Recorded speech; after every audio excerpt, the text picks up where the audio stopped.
America has always been at the forefront of innovation and the global leader in technology. American ingenuity has advanced artificial intelligence and revolutionized how we live and work. AI is helping us solve the greatest challenges of our time, from healthcare, agriculture, and education to transportation, energy, and national security. For more than half a century, AI has played a role in our lives. It helps us navigate traffic, search the internet, and discover new music. We use AI to anticipate severe weather, protect critical infrastructure, and accelerate the development of new medical treatments. Drug companies used AI to develop a COVID-19 vaccine in record time, and doctors are using AI to detect early signs of cancer. And our farmers use AI to improve their harvest and decrease waste and crop failures. But America's innovators are just getting started. How will AI help you? How will it improve your life? The possibilities are limitless. Other countries are rapidly expanding and investing in AI. America is currently ahead, but we must maintain that lead to ensure this technology is implemented responsibly across the globe. With the proper safeguards, AI can continue to grow our economy, improve lives, and keep us safe.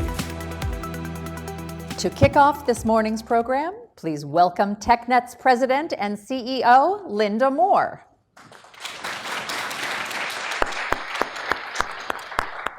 Hello, everyone. Thank you for being with us. This is a little bit of a homecoming for me. I worked for 10 years in the Senate, and I started out here in the Hart Senate building, so it's nice to be back.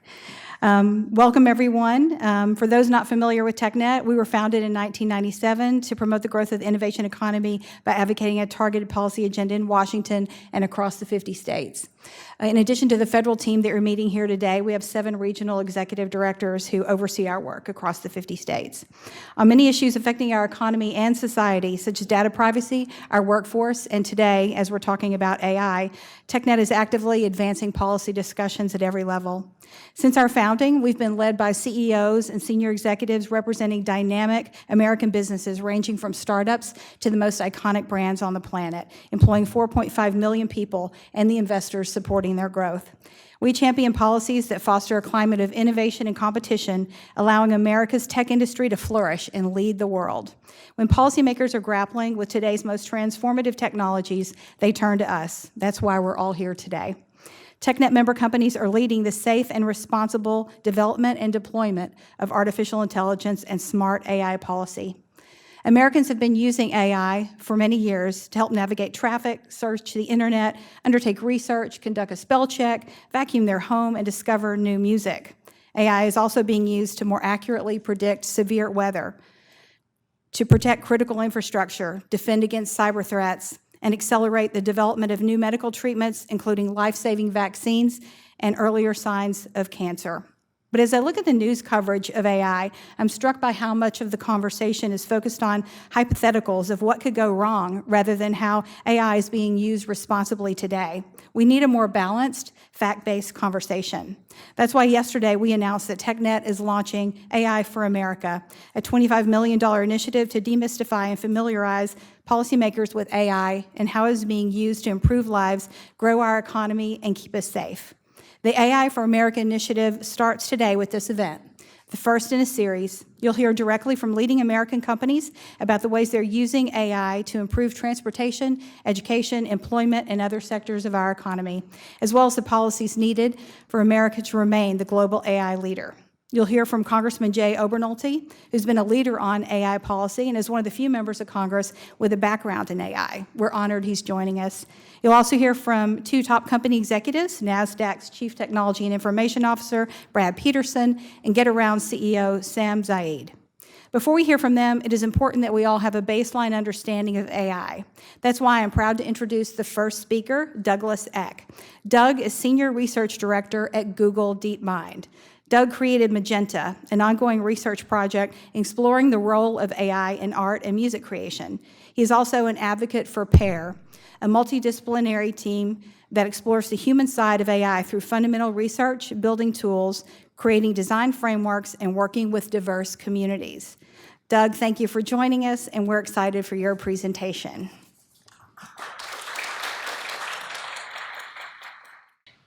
Thank you, Linda, for the kind introduction. Let me just bring this up here. All right. Here we are. I hope you have your coffee or your tea or whatever you happen to drink. My name's Doug. I am, in fact, a research scientist at Google. I've been doing machine learning research for, I did the math, almost 30 years. I started my PhD in 1994. And so we're going to do a little bit of work here together. There will not be a quiz, but I'm going to try to take you through some of the technical details, some of the intuitions that I've learned over my career, and hopefully you'll leave with a slightly more concrete definition of what AI is and have a better idea of what we do every day. Next slide, please. Okay, so let's start with some definitions. We have this nice Venn diagram. We have this funny term called artificial intelligence, and many of us in the AI community kind of pushed against that term because we like this other phrase, machine learning. It's closer to what AI really is these days. And so I want to talk a minute about machine learning and how it relates to other forms of AI. So think of AI in general as the science of making things smart, right? We want computers to help us solve hard problems, right? Maybe it's drug discovery, as Linda mentioned, list a number of things. And there was a divide all the way back to the 1980s, 1990s, between two fundamentally different approaches to how to make machines smart. One of them is what we would call traditional artificial intelligence, and you might think of this as the smart scientist with the white lab coat sitting down at her computer and figuring out the answer. Let's be really smart. Let's just see if we can write down the recipe. And so if we get concrete about this, let's imagine for some reason you have the task of, given an image, a digital image, you have the task of recognizing whether or not it's an elephant. Okay, so if you think about the parable of the blind man and the elephant, one blind man is grabbing the trunk and says, oh, it's like a snake, and another one is grabbing the leg and says, oh, it's got big legs, and they all feel it's rough. You can imagine that there are some features of an elephant that you might want to use. You might say, okay, it's gray. Okay, you're a smart computer programmer. You say, okay, if the picture is gray, it's likely to be an elephant, and so forth. You might say it has big ears, and sit down and spend an afternoon trying to write a computer program that can figure out whether something has an ear or not, right? And so you could just keep working and working and working at this problem, trying to write down the recipe for, is it an elephant or not? And this was a very serious direction of research for a couple of decades at least, the idea that we can figure out the answer, we can outsmart the world. That's what I thought of as AI when I was doing my PhD. There's a whole other community, the machine learning community, that tried a different tack. And that tack is, maybe we can write a computer program that itself can learn. And the most successful version of this is a neural network. And fundamentally, the neural network looks at the pixels in the image and learns different features of the image, not by being told what those features are, but by correlating them with a label like is an elephant or is not an elephant. And so if you analyze neural networks trained on image data sets with labeled data, like this is an elephant, they actually learn to detect features in the image that look like edge detectors, color detectors, and then pull those very basic features together into a classifier of, is this an elephant or not, that is much, much more effective. So the lesson here is, we want these machines to learn how to solve hard problems. The answer is in the data, right? But it's not necessarily obvious what that answer is. If the answer were obvious, we could just write out the answer. And for a large class of problems, that's just fine. But for many hard problems, and those hard problems that can fuel innovation and grow our economy, it actually just works better to let these systems learn. And we're not going to talk about the math of the learning, but the math of the learning is high school calculus. It's not hard, the math of the learning. What's hard is to get it right, to think carefully about how to structure data. So there we are with machine learning, right? Machine learning is the machine itself figures out what the elephant is. And then there's that little circle in there, it says generative AI. This is one of the areas that is really growing tremendously quickly right now. This is simply the idea of saying, maybe if I have a machine that has learned how to detect an elephant, and I hope you'll dream about elephants tonight, trust me, use it over and over again. It just occurred to me, isn't that one of the political parties? That's not why I used it. My tie's purple, y'all. Where was I? Oh, is that, well, maybe then, through similar mechanisms, we can generate an image of an elephant, or we can generate the structure of a protein, right? And so it's slightly harder to do this than it is to detect things. And in fact, we have these terms. We have classification, classifying whether something is an elephant, versus generative. But the family of generative AI has grown tremendously, especially in the space of large language models. So let's go to the next slide. We're going to speed up a little bit. We see, writ large, the framing that I just gave you. Next slide, please. In this graph, this timeline. So back in 2011, we started to be able to use neural networks. You see the phrase deep learning. This simply means a neural network that has multiple layers so that it can learn progressively richer and richer representations of the problem it's trying to solve. And what you're looking at there is what's called a spectrogram. It's a picture of sound that shows someone saying something. And we started to figure out speech recognition, started to figure out how to take audio and understand what the underlying words are in that audio. And that unlocked a number of capabilities. In 2012, we started to be able to classify images. This is an image of a cat. And we started to then, by 2016, be able to pull these building blocks together that, frankly, back in 2011, outside from speech, weren't all that useful. 5 years later, we're starting to solve meaningful problems with systems that learn. And one of the breakthroughs was neural translation.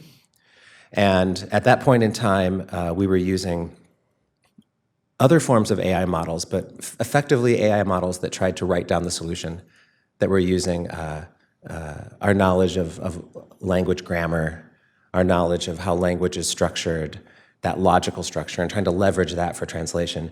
Instead, we gave up on that and just showed the neural network pairs of sentences that were in different languages, and the neural network figured it out. And what that led to, there was a really nice article from all the way back in 2016, I believe it was the New York Times, looking at neural translation and just how the author almost got poetic about like how lyrical, how beautiful the translations were compared to what was before. He was back translating English novels into Japanese and back again, and looking at how much it captured of the language. And these models capture much, much more of the spirit of a language than you're getting from previous versions.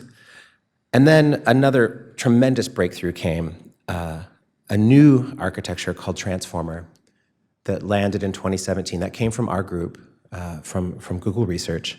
And in fact, I led that team 2018, that team reported to me. And if you want to know what it's like to try to lead researchers, it's basically herding cats. There's not, I don't tell anybody what to do. It doesn't work that way. And this model gave us a new architecture. It's another neural network. Fundamentally, it's the same math, but it learns what to pay attention to and what not to pay attention to in a sentence or in a paragraph. I don't have time to dive into that. It's fascinating. There are tutorials online, but that's why the paper is called "Attention is All You Need." It's kind of a joking title. And this is the T in GPT, right? This technology is everywhere right now, and I'm very proud that we built it, we open sourced it, we drove this research. Some of you may be asking, why would you open source something like that? One is, research is hard. This paper was not a best paper award. This paper was not noticed when it came out. No one said, oh my God, this is going to change the industry. Do we publish it or not? It's hard, right? So this was some breakthrough that ended up having legs, that worked, right? But at the time, we didn't know. So fast forwarding to the present, this has unblocked a tremendous amount of innovation, especially in language models, and then also in other related areas like diffusion for image generation. Okay, so next slide, please. In parallel, we've seen all the way back to 2015, this is Google only, and we could build similar maps for other companies. We could build similar maps for across the industry, the gradual introduction of AI into products. And these don't have to be massive breakthroughs. This might be something like suggested actions in a document. This might be something like some spelling and some grammar suggestions, right? But they start to pile up. And so what you should know is that even though AI seems new, in all of the industry partners you're going to hear from today, I hope you'll probably hear the same message. AI has been around for a long time, right? We've seen these innovations happening. We've seen an explosion of interest. We've definitely seen generative AI offer us new capabilities, but this technology has been with us for a long time, and we have a lot of knowledge of how to build and to make sense of these systems. Next slide, please. Pivoting to large language models. I think it's important to spend a little bit of time just on this issue. What is a large language model? Okay. So I talked to you about neural networks that learn from examples. The trick of a large language model is it learns from the text itself how to make sense of language. And the trick is quite simple. It wasn't obvious to everybody right away that this would work, but imagine that you take some language and you just hide one word. Just don't show the neural network one word, right? And then it tries to predict the word, and you nudge the network mathematically to be more likely to predict the missing word next time. So imagine you have Jane kicked the ball, Jane kicked the football, Jane kicked the, right? There are a number of likely words. What happens is by being challenged to predict the missing word and then being corrected gently, the model gradually picks up on the structure of language to the point where when the model is new, when it's not been trained at all, it's just making random predictions over the possible words that it's shown. It might say Jane kicked the between, Jane kicked the avocado, it doesn't know. Gradually, it forms more and more subtle predictions to the point where it doesn't always predict ball, but it has think of it like a loaded dice. It's more likely to say ball, much more likely to say ball, but it's also likely to say yellow, because it might have kicked a yellow tennis ball, right? Okay, so gradually these models learn the structure of language, and the word large is in there because there's a lot of structure to learn, right? So the models have a lot of adjustable numbers that can be nudged around so that it learns about deep structure in language. And then through this pre-training, we can then do different things like classify, we can fine-tune, meaning we can take a language model trained on language in general and steer it to some purpose, like some sort of maybe a scientific discovery purpose. And we can also generate from it. Next slide, please. There's also some surprises left behind all of this. One is that these models are characterized by emergent abilities. That's a funny phrase. But what we've seen is as we make these models larger and larger, they exhibit a kind of fluency. You see that fluency if you're working with our chatbot Bard, or if you're working with ChatGPT or other models like that. They speak English, right?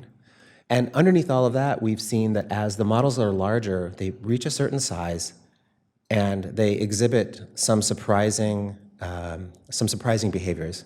Don't read this as like, ooh, scary behaviors. By being emergent, it doesn't mean they're scary. But like they see enough data and they start to be able to do 3-digit arithmetic. By that I just mean, what is the sum? You just ask in text, what is the sum of 353 and 212? And it gives you the answer. And when the models are smaller, they just don't have enough capacity to have learned enough to solve that problem. And so we're seeing as these models scale and get larger and larger, say maybe 20 billion adjustable numbers, parameters, we're looking at 3-digit arithmetic, and then we see even more showing up as they get larger than that.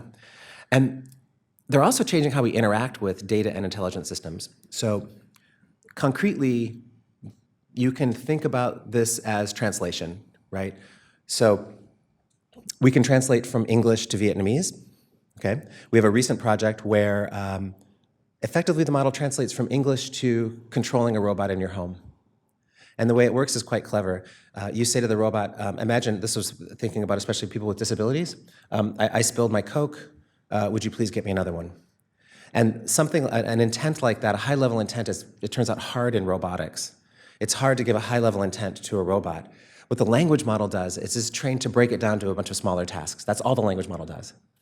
It's trained on other text. It says, okay, walk to the refrigerator, open the refrigerator door, look for a Coca-Cola, grab the Coca-Cola with your arm, turn around, come back to the person that's sitting at their table, bring them the Coca-Cola. Those then can be more easily translated into robot-ese, the control language of that particular robot, and it's unblocked tremendous speed-ups in training robots. And you could say, well, wait, we already know how to write in robot-ese, whatever the control language is of the robot, and that's true, but it's just like figuring out the elephant. It turns out to be really hard to write, move the arm 1 meter, rotate, like all of those tiny controls are just incredibly difficult to write. So the language model is acting as like an interaction surface between our language, right? We're in control, and a number of downstream tasks. So when you think about language models, expand to language as in, Spanish and English, but also pixel values can be treated as a language, and now you're generating images, right? We generate protein sequences, like with AlphaFold, and those are just the letters, the alphabetic representations of the amino acids, right? And so we can translate into massively different domains, all reusing the same technology. Next slide, please. I know I'm going over. So here we are, summing up. We have technology that allows us to learn from language. We're able to scale that technology up to coming close to trillions of parameters. Right now we're in the high billions. And we have the compute to do what we need to do. And this is, frankly speaking to this crowd, this is a massive advantage that we have. We should be proud in the United States to have developed this technology. This is, frankly, a competitive advantage that we should strive to keep.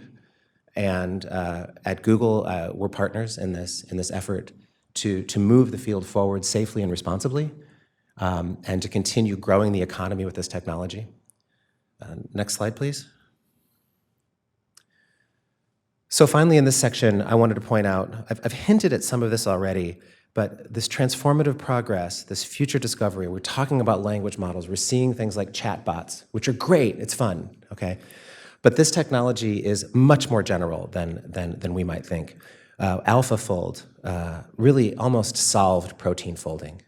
It's a massive advance for science. Drug discovery, being able to discover new vaccines, being able to understand the structure of mRNA. Robotics, I talked about robotics. Diagnostic imagery, being able to help doctors predict and understand disease. And by the way, sidebar, this isn't about replacing doctors at all. In fact, the technologies that we've been building, one of the most important aspects of that technology is to provide doctors with supporting evidence of why, for example, we might think that this tumor is cancerous. It's not enough to say this tumor is cancerous with 99% probability. We outline it. We say this looks like it might be cancerous, and then the doctors correct, the doctors analyze, the doctors use that technology. And so we're moving forward with partners in the industry to extend and improve capability, fraud detection, protein mapping, crop forecasting, it goes on. So I'm very excited about this technology. I hope it shows. I think we have a tremendous opportunity in front of us over the next 2 decades at least to continue to fan out this technology, to grow our economy, and to solve bunches of cool problems. Next slide, please. So wait, what could possibly go wrong? Well, these are powerful technologies, and we have to be responsible. So I want to close with some observations on responsible AI development, and I want to make sure that we align on that aspect of what we're doing, because we do have a need and a responsibility to carry this forward without causing any societal harms. So, first slide, next slide. So yeah, this is in the press. Hallucination. Content farms, so misinformation, discrimination in the workplace, toxicity. These are all real issues that we need to grapple with, right? And we as AI researchers can provide tooling for transparency, for analysis, but these are also policy decisions, right? It's on all of us together with all of the different core competencies that we bring to the table to be able to address these problems. Next slide, please. So what are we doing at Google? Well, we have outlined a number of AI principles that we are following internally. We're working to educate. We're working to educate right here, right now, really, key stakeholders to demystify this technology so people go home and understand what we're grappling with. By the way, I'm very impressed across the board, giving talks. How many people have used ChatGPT? Yeah, see, if I asked a question like that 5 years ago, you're all like, I don't know what you're talking about, man. I mean, not ChatGPT specifically, but like the level of sophistication in the room across the board has grown. And then, building out reliable structures and processes. So next slide, please. So our AI principles, this is worth reading. We've spent 3 or 4 years at least working on these principles. They're online for you to find if you just search for Google's AI principles in your favorite search engine. We should strive to have AI that is socially beneficial, avoid creating unfair or reinforcing unfair bias, built and trusted for safety, be accountable to people, be fair with respect to privacy, uphold scientific excellence, and be made available for uses that accord with these principles, okay? And we are holding ourselves accountable to implement only models and only systems that follow these AI principles. And we've been sharing these widely across the industry, and we're aligning, the major industry players are aligning around these and other. There are different versions of these principles from different stakeholder groups, but fundamentally, this is what it's about. And we absolutely need to avoid causing overall harm, weapons or those that direct injury, surveillance violating internationally accepted norms, and work that contravenes international law and human rights. Okay, next slide, please. And on top of this, there's this framing of, I love this framing of bold and responsible. There's this middle ground that we have to find. Being too bold and just running roughshod through the world is not going to work. This is where we'll cause damage. At the same time, if we're too conservative, if we don't continue advancing the field, we lose a tremendous opportunity for economic growth and to solve a bunch of really hard problems. So our goal is to be bold and responsible together. And with respect to, for example, image generation, at Google we've done that. We were quite slow in releasing image generation tools.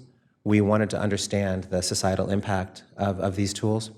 And so, we've moved at a very measured pace with respect to releasing these technologies. We want to be sure that we have the right security in place, that we have the right responsibility teams working on this, and that the work that we release actually is worth something, unlocks some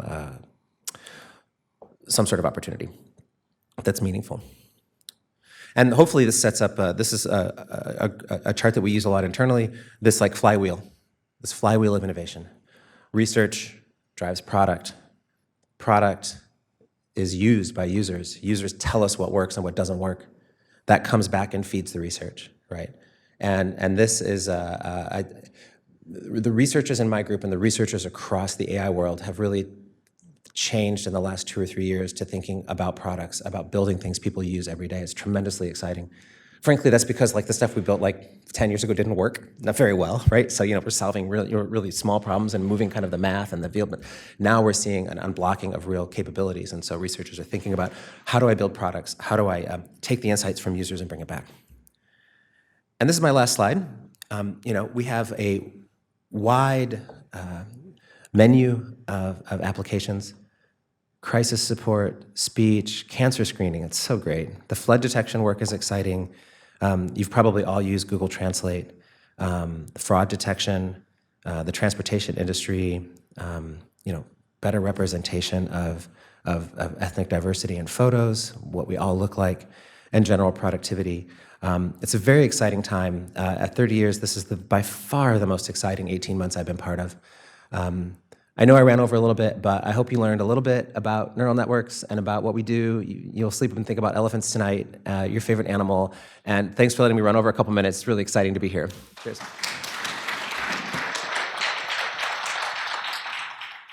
Next in our program is a panel on unlocking the potential of AI. Please welcome our panelists and moderator Peter Chandler, Vice President of Federal Policy from TechNet.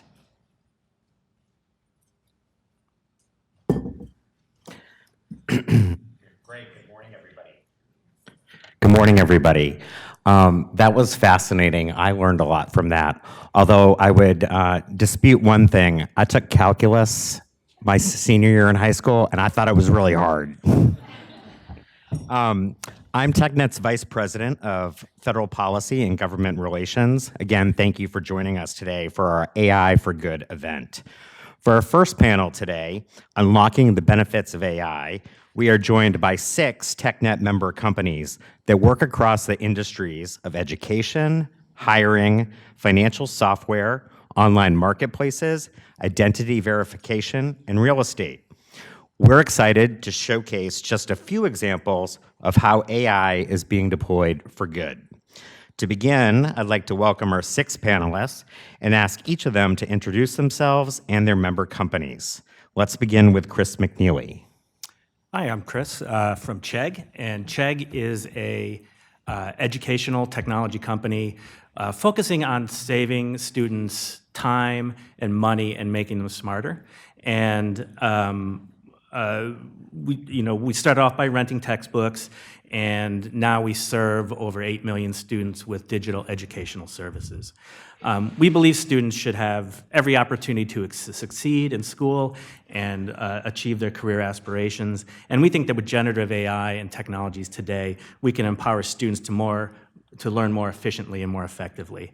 In fact, in April of this year, we launched a AI-powered student learning service with the help of OpenAI and GPT-4. And we're hoping that by expanding this conversational learning platform and companion, that we'll be able to take students the next step in their journey. Thank you. Great. Next, Nathan Mondragon.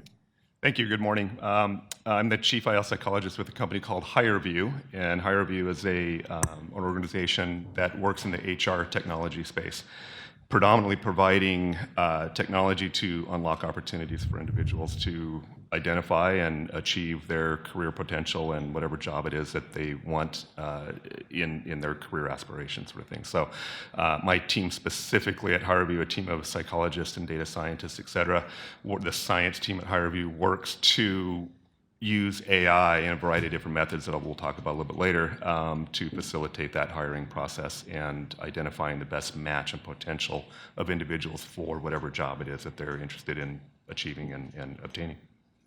Great. Alan Amit. Hi, thanks for having me here. I'm with Intuit, the financial software company you may be familiar with. We are supporting individuals as in their financial lives through products such as Credit Karma and TurboTax, and small businesses with QuickBooks and MailChimp. Our mission is to power prosperity around the world. And I lead product for AI at Intuit. I spent some years at Google and Facebook as well doing AI, even to the left of the slides that you had there, like prehistory. So that's on the personal note. Thank you. Great. Next, Masumi Nakamura. Hi, Masumi Nakamura. I'm VP of Engineering over at Mercari. Mercari is well within the sustainable, secondhand marketplace, very much where we're interested in making everything that anyone sees or has as something that someone could sell or buy secondhand.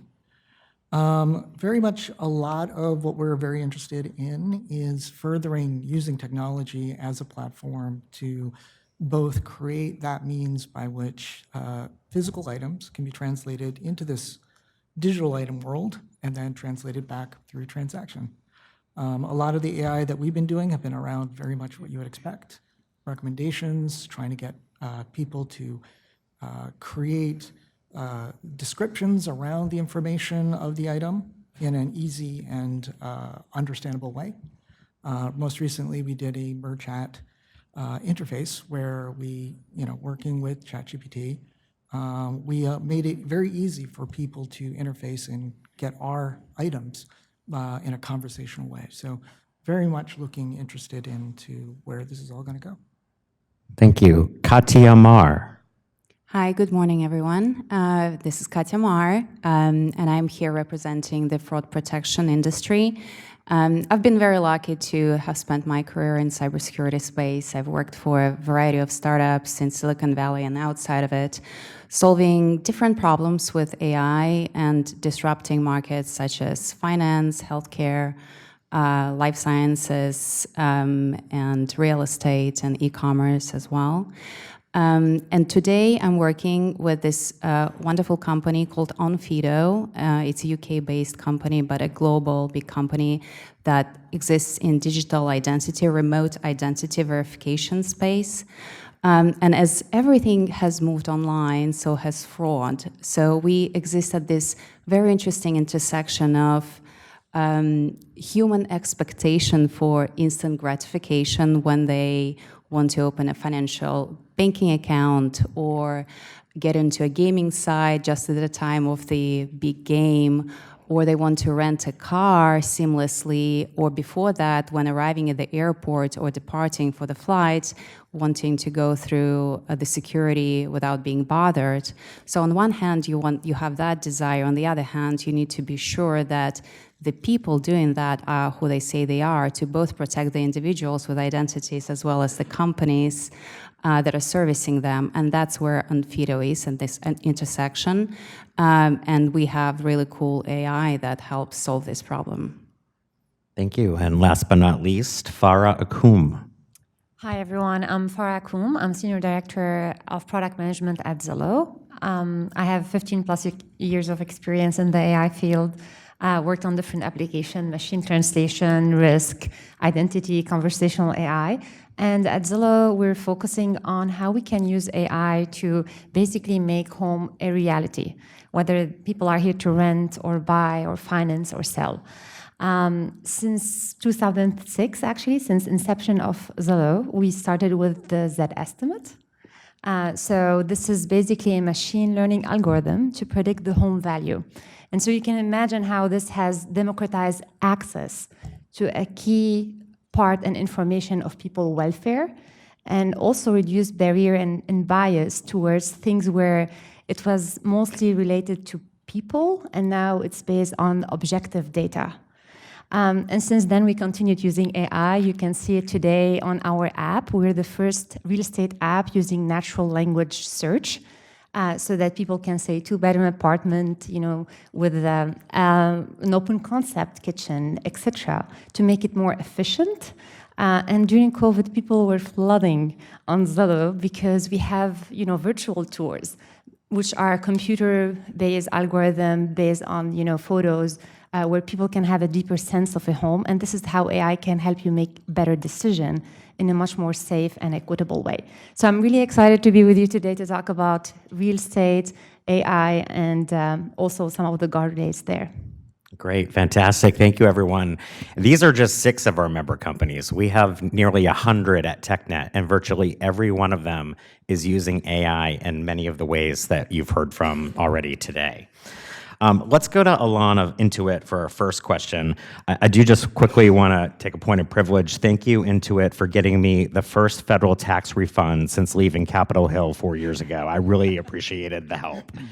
Alon, can you tell us a bit about what AI means to you and your industry, and provide one example of how your customers benefit from this technology? Sure, and you're welcome. If you look us up in your favorite search engine, you'll find that Intuit is an AI-driven expert platform, and that those are not just words. We've been using AI for years now to help people prosper. There's hundreds of things you could do with AI to make this better. I'll mention 2. A quick one is people have to import lots of documents, your W-2s and 1099s. And Doug mentioned the ability to parse documents and understand what's written on them. Not easy. We've been doing this with AI, now with generative AI at Intuit for a long time. Another example is cash flow prediction. You're a small business. We know your transactions. We know your we can see your business numbers, and we can help you predict your cash flow, where things are going, and help you make better decisions. Those are like 2 out of 100 examples of the way AI is used today at Intuit. Great. If you can figure out how it can help me lose weight, let me know. All right. I'd like to give everyone on the panel the opportunity to answer the second part of that question. If you'd like to, give us one benefit your customers are receiving from AI technology. Maybe I can start. So this year, as I mentioned, we launched natural language search, and it was very much covered during the presentation of Google, how large language models are changing the behaviors of people. What we heard from customers is when they're looking for a home, they're looking at a lifestyle. So it's a long list of wish, open concept, yard, etc. And 60% of the people, they start their search online, set their budget online without even talking to someone. So before, we only had restricted filters, number of bedroom, number of bathrooms.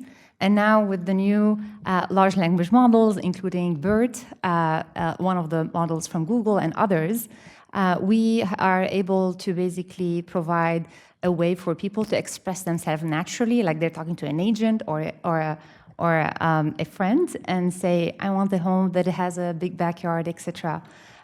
We've seen a lot of engagement. 40% of people are using it, and more people are talking to lenders and agents. So we know we're basically doing the right thing for them. Great. Chris from Chegg?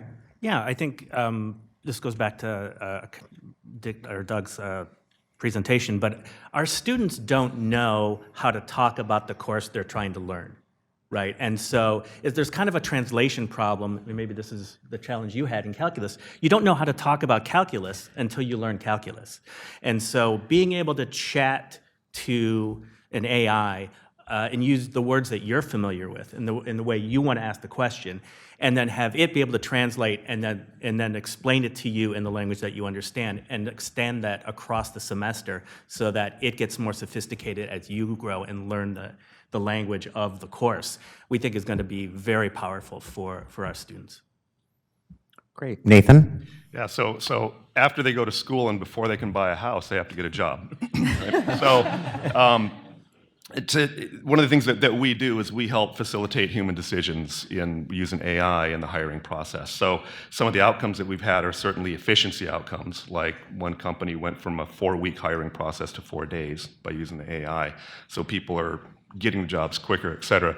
Outcomes for the individuals, though, we're seeing diversity improvement. One company had a 16% improvement in the number of diversity hires that they were making because you have less biased AI driving and helping the human decisions and taking the bias out of the human decision-making process. And then other performance outcomes. People get the right job with the right fit. They perform better. They stay longer. There's less turnover. But they promote quicker, et cetera. And then they can go buy a house. Thanks. Great. Katya or Masumi, anything to add? Yeah, absolutely. I can take the security angle to that. So one of the examples that I've given earlier where my company can help is, think back a couple years ago when the pandemic started and we were all confined into our apartments. The life kept going on, right? We still needed to pay the bills. We were looking for entertainment, perhaps more digital entertainment, and continuing to interact with each other, but it's just things were online now. And so more so than even before, and now it's kind of progressing. But if you think about your financial life, if you wanted to open up a banking account, you no longer could or wanted or had to go to a branch, so you had to do it remotely. And a lot of financial institutions enabled that.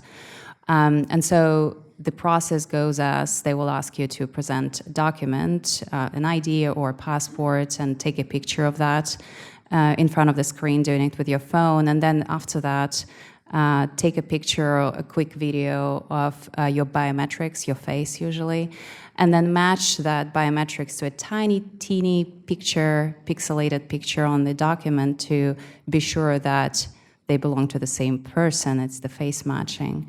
And so how can you do that in a remote environment without deploying the AI tool, so machine learning? It's pretty much impossible, or it would take a ton of time to send this information to some remote analyst who can try to visually make an assessment where things match up. And the security and the assurance of that type of approach is not as high as it would be with AI. So in our case, in enabling our remote lives, our digital lives, AI is certainly extremely helpful. Yeah, Assuming. I'll actually add to the security and safety arena. It is one of obviously one of the big areas that everyone needs to contend around, and especially in commerce, everything from fraud to whether something's counterfeit or not.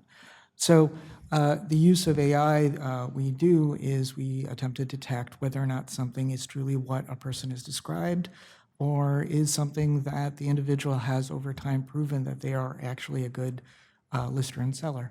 So use of AI allows us to ensure that our consumer base feels safe when they do these transactions. So, Great. Let's dig in a little bit now on some of these issues. I want to go next to Farah at Zillow. How is your company thinking about and implementing responsible AI practices? Great question. We at Zillow are very much committed towards responsible AI because we do believe there's a right for people to have accessible and equitable home ownership and access to home. So we do this with the principle of safety, fairness related to fair housing rules, as well as transparency. So I'm going to be a little bit more crisp and give some example here in the interest of sharing. When it comes to safety, we never use private information when training our models. We follow private regulations, law regulation in every state. Also, we make sure that the data that we feed to the models are objective data that are also vetted by our analysts, where we basically look at the data and see if it's correlated to any bias, etc., before feeding the model. So it's not like we're training the model on all the internet, garbage in, garbage out, and we have a little bit more control. When it comes to fairness, again, we're part of the Fair Housing Rule and all of that. We have an interdisciplinary AI ethic group from legal, scientists, etc. And so what we do is basically, first of all, make sure we have a crisp idea what type of data we use or don't. For instance, we don't use safety or crime data because we know it's correlated to some sort of discrimination. While we do show users school rating is linked to some biases, so we don't feed it to the model. And it's a job that this interdisciplinary group came together and done. And so they do the audits and the vetting before we launch our models for home recommendations and all of that, or even the desire estimate. And finally, for transparency, our users have to consent when we're using their data, behavioral one, etc., even for the purpose of personalization, so that we can tell them why and when they're using their data. And I hope also other companies do the same. We even use transparency when we're trying to define the problem we're trying to solve. So this, recently we've done a user research where we basically ask users, where do you want to have AI, generative AI, help you during the task versus a human being? So we're basically going to the areas where people want more trust versus wants a human being, and then we basically do this in a very much customer-centric way. And of course, we share our learnings through blogs, coming to these forums, and all of that. Great, thank you. I'd like to ask the same question of you, Alon, at Intuit. Sure. Farah touched on many very, very important points. Transparency, privacy, not training the models with private data, having a governance committee watch over, before you launch anything, it gets reviewed. We have a responsible AI process that looks at privacy, transparency, fairness, accuracy, many other aspects of each model. I want to touch on a couple of other things. Inside of Intuit, any developer today has access to something called Gen Studio, which is an environment to develop generative AI models with all the benefits that folks have spoken about, and I can mention a few more. You don't get to do that without doing training.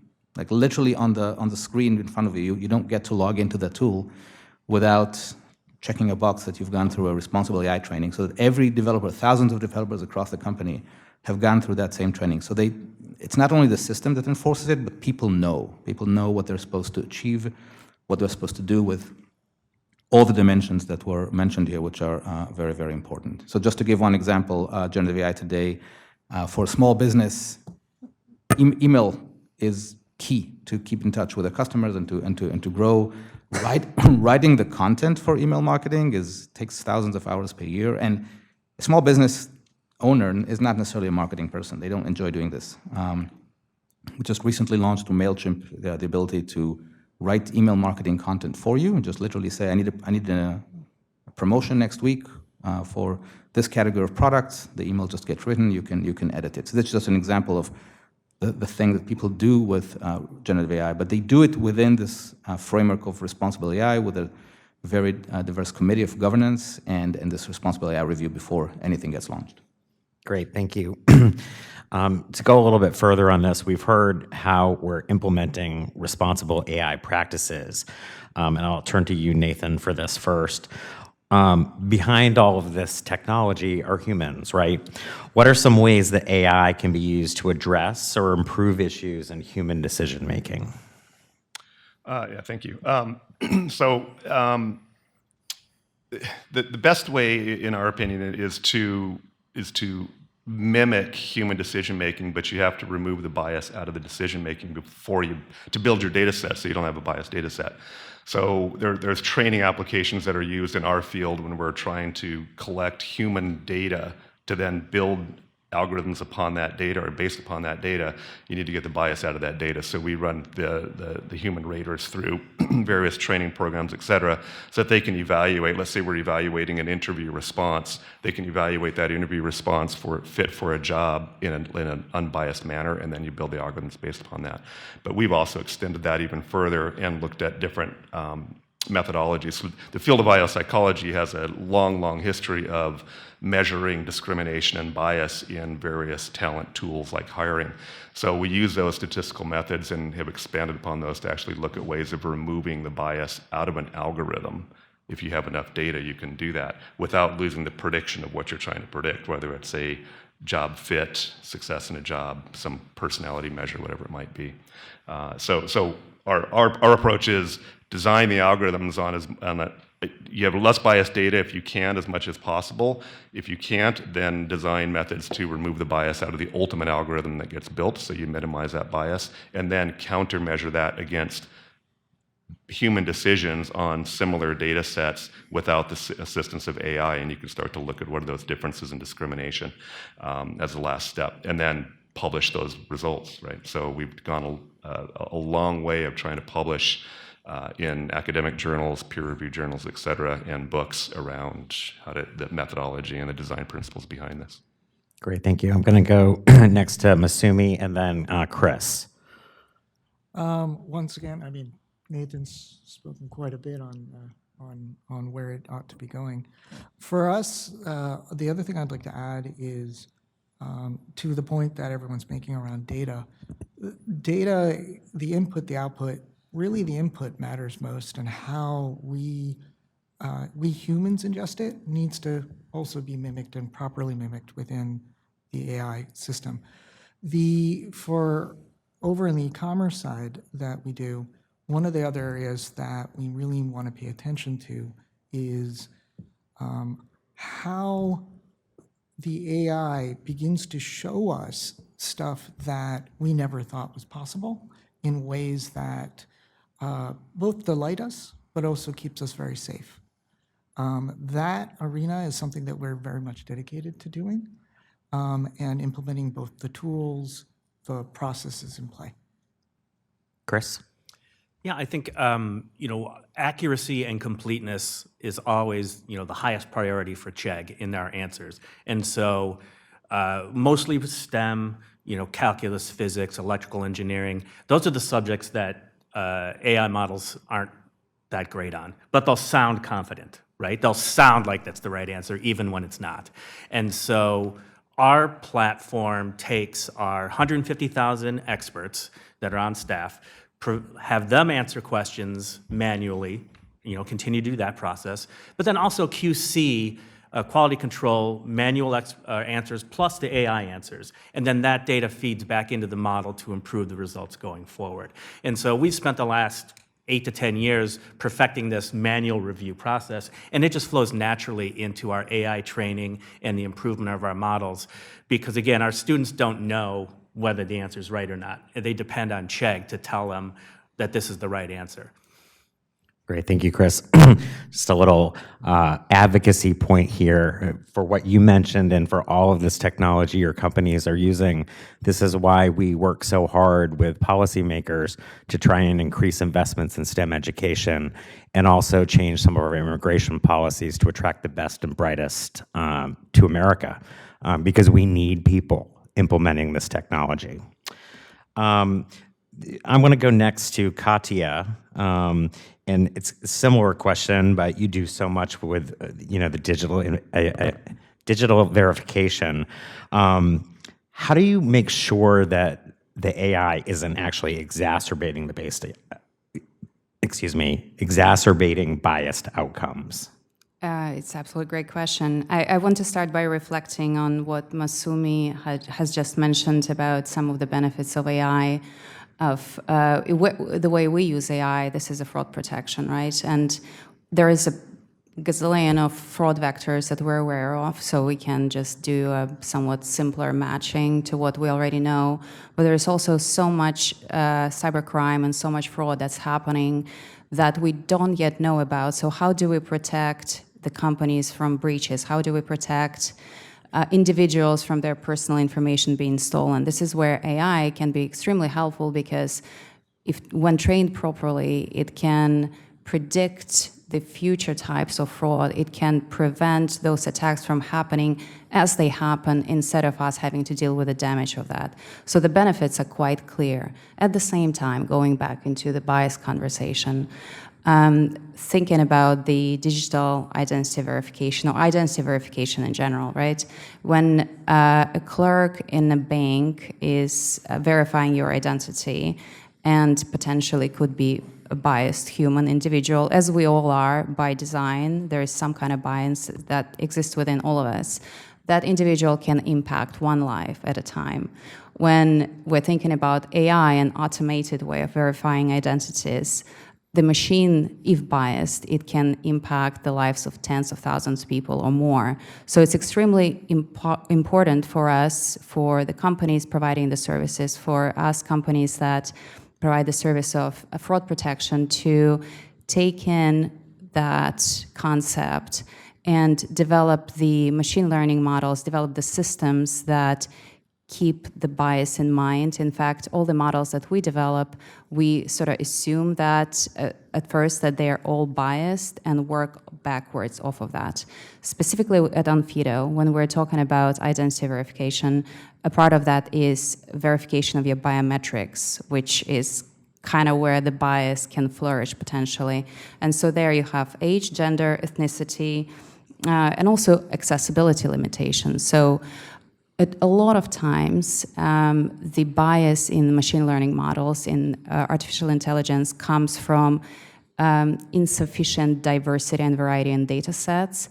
And so if you're only working off of the previously captured data, then likely you will not have the good balance, especially if you're like Onfido, a global company where we operate in with data from more than 195 countries, individuals coming from those countries. How do we ensure that everybody is treated equally and is given access to the resources that they're trying to access?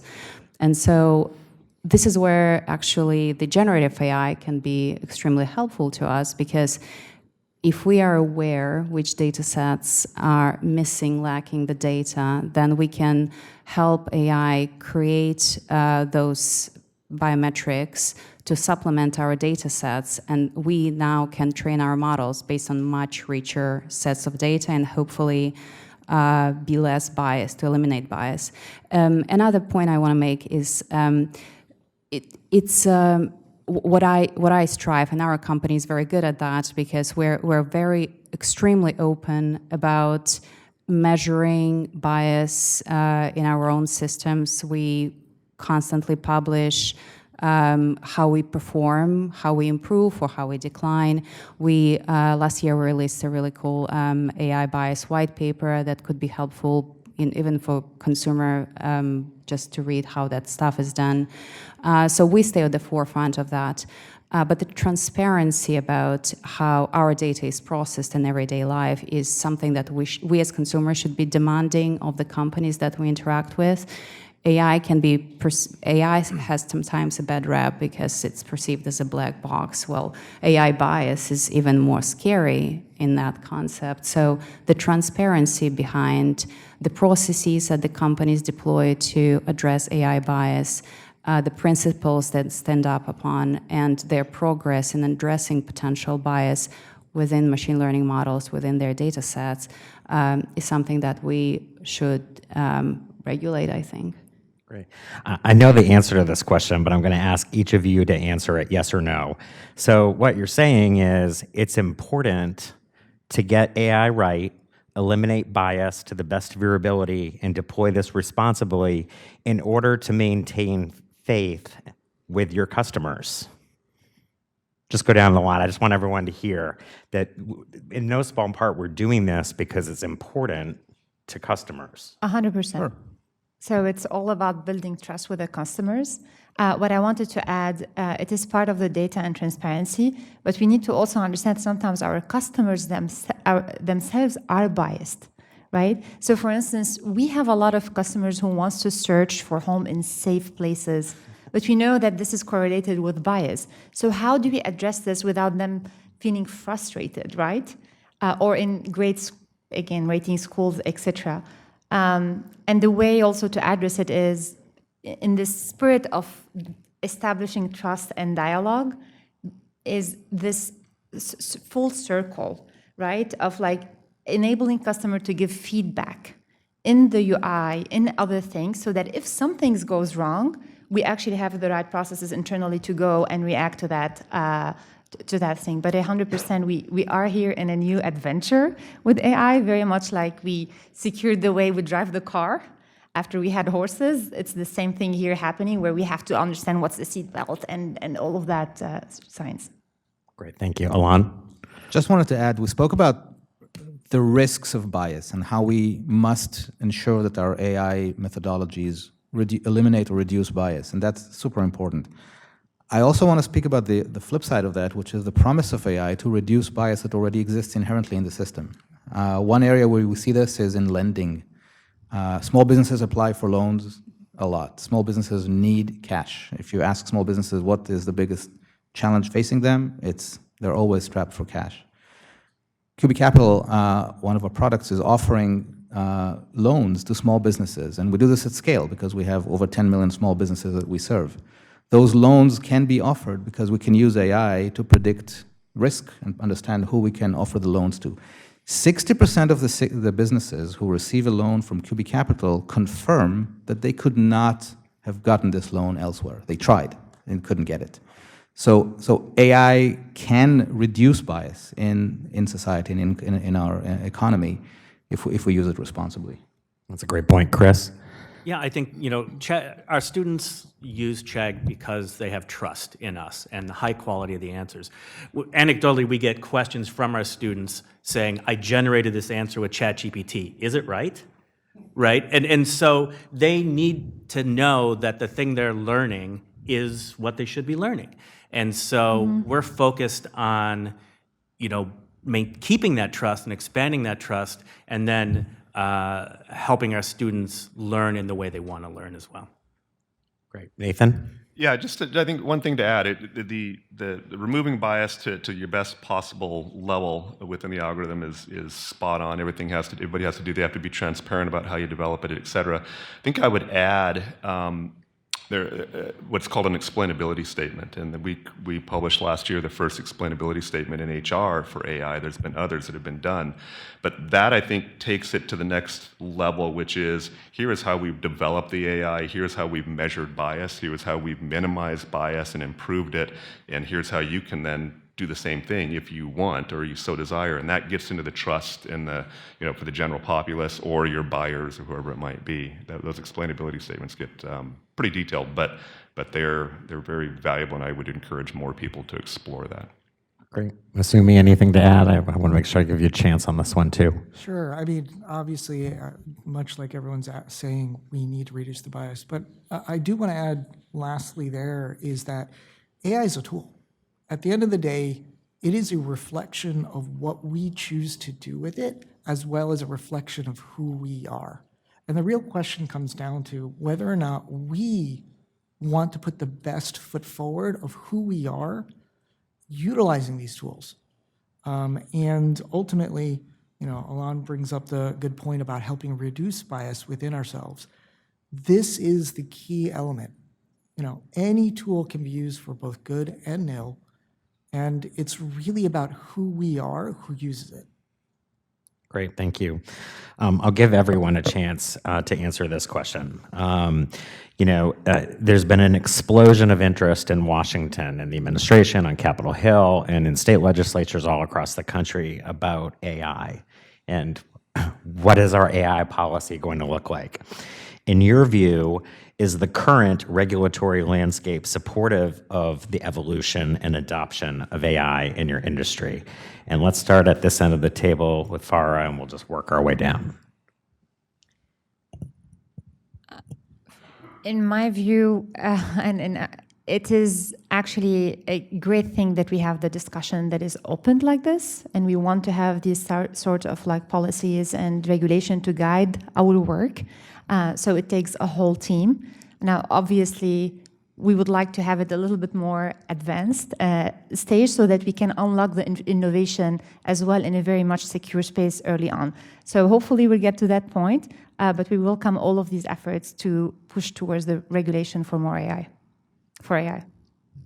Katya? We love regulation. I think regulation opens the doors for establishing the guidelines of how the business can be run, and so it's very helpful. Onfido being a UK-based company or headquartered in UK, so we certainly benefit from a slightly more advanced regulatory landscape within UK and within European Union, and we are part of EU AI Act, where we, together with policymakers, composing the set of rules that they're planning to establish across the technology vendors in the country. Definitely, absolutely love being a part of this discussion and here with the leaders of these companies and the policymakers and the Senate. It's very important to have this chat. It's very important to get on the same page about goods and bads of AI in this particular case. I don't think any of us should be scared of it anymore. It's out there. Now let's harness it. Let's benefit from it. Let's do it together, and let's make sure that, in our case again, that if we don't do it fast enough, the bad guys out there are already employing it to their full benefit. So let's catch on and get going. Right. Masumi? Yeah, regulation's absolutely necessary. The question that I really would love us to begin to move forward on is how do we enforce those regulations once we establish that? One of the big elements is really, it comes down to how do we encourage the best of us as well as reduce the worst of us? And both the regulation will give us the rules, but also that enforcement will ensure that we can make sure that we're doing the right thing. Alon? Yeah, I'll make a few points. One area in regulation that I think is helpful, a helpful way to think about it is to think about the outcomes we're looking to achieve, not about the ways to achieve them. Technology is moving so fast that if regulators try to say exactly how you go about doing something, it becomes irrelevant within months.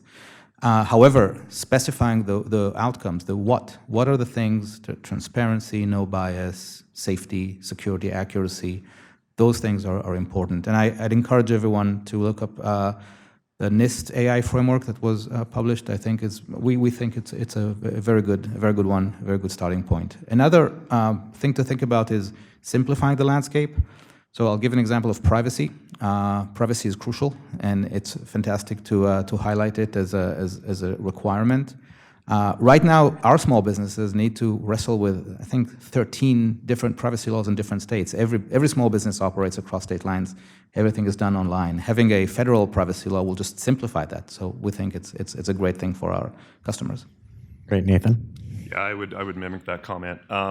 We're for federal regulation and around AI. What we're seeing in the absence of it is state and local regulations coming up in our field, specifically New York City Law 144, for example. it's not an AI law, but it's a law that everybody's calling it an AI law, but it's really around automated employment decisions being used and regulating that. So what we're finding is our customers, ourselves, and other companies are having to comply with laws that are being created in every municipality, every state, every in every city that are coming. So we're all for federal regulation, properly designed federal regulation around, again, the end result is how you start to measure it, how you got there, et cetera, and documenting those methods to help protect people that are creating the AI for good versus the individuals that have malintent and not following proper channels and proper parameters and checks on their AI. Great. Chris? Yeah, I'll try not to repeat what everyone said.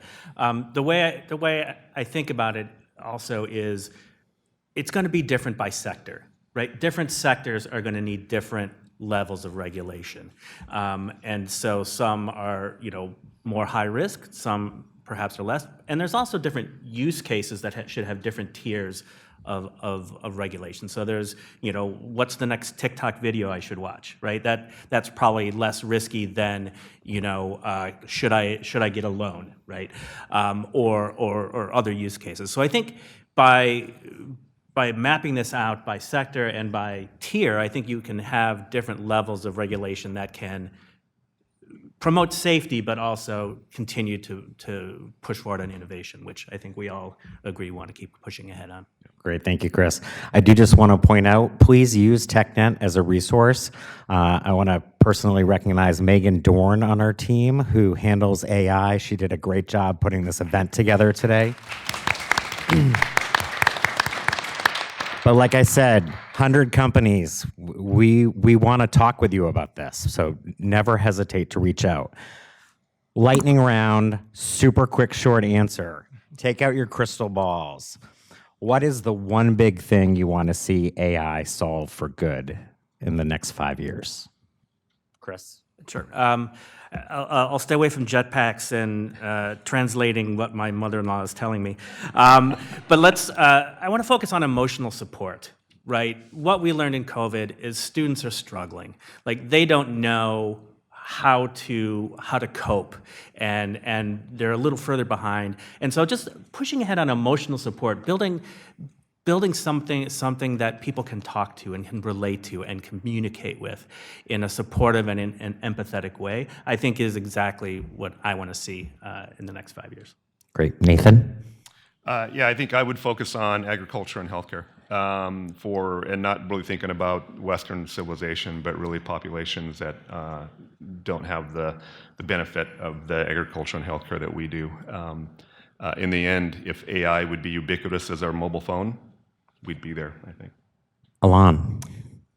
I would think about small businesses. So other than going to visit their customers in a self-driving car, I would speak about their chances of surviving their first year, which today is, I think, only about a third of small businesses manage to go through the first year. We believe this number can be pushed way higher using technology, using AI. It's actually a stated company goal for us. So I would look to see this miracle happen in the next 5 years. Great. Masumi? Kind of falls under Chris's area, but train the trainer. One of the biggest problems in this country is we literally don't have enough teachers. More importantly, we don't have enough teachers who teach teachers, which is really a thing that everybody can actually learn if you're given enough time. I think AI can provide that support. Great. Katya? I wish I could say that in 5 years we will solve the fraud problem, but I think this will keep going on and we'll keep fighting and having jobs. So I'm going to go a different route. So 5 years from now, our population is probably going to be much higher. So I'm going to go the holistic route of hoping that AI can help us solve the resource distribution for the overgrown population, especially in the light of the climate change that we're experiencing. Great. Farah? Yeah, I'm one who follows AI all the time, so there's a lot of applications, agriculture, education, healthcare, and there's a lot of promises there just because of all the data and how we are able now to process them in a much more advanced way.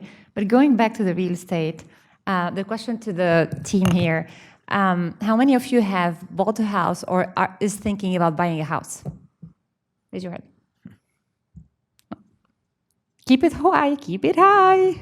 Okay, how many of you from those who are thinking or bought a house think it's an easy process? Okay, so that's the problem here, and I do feel like we're gonna have much more knowledge and education for the people who are outside some of these processes and make them more transparent. Great. Well, thank you, everyone. America can do this, and we look forward to working with all of you to make sure we win the next era of innovation with responsible AI. Thank you so much to our panel.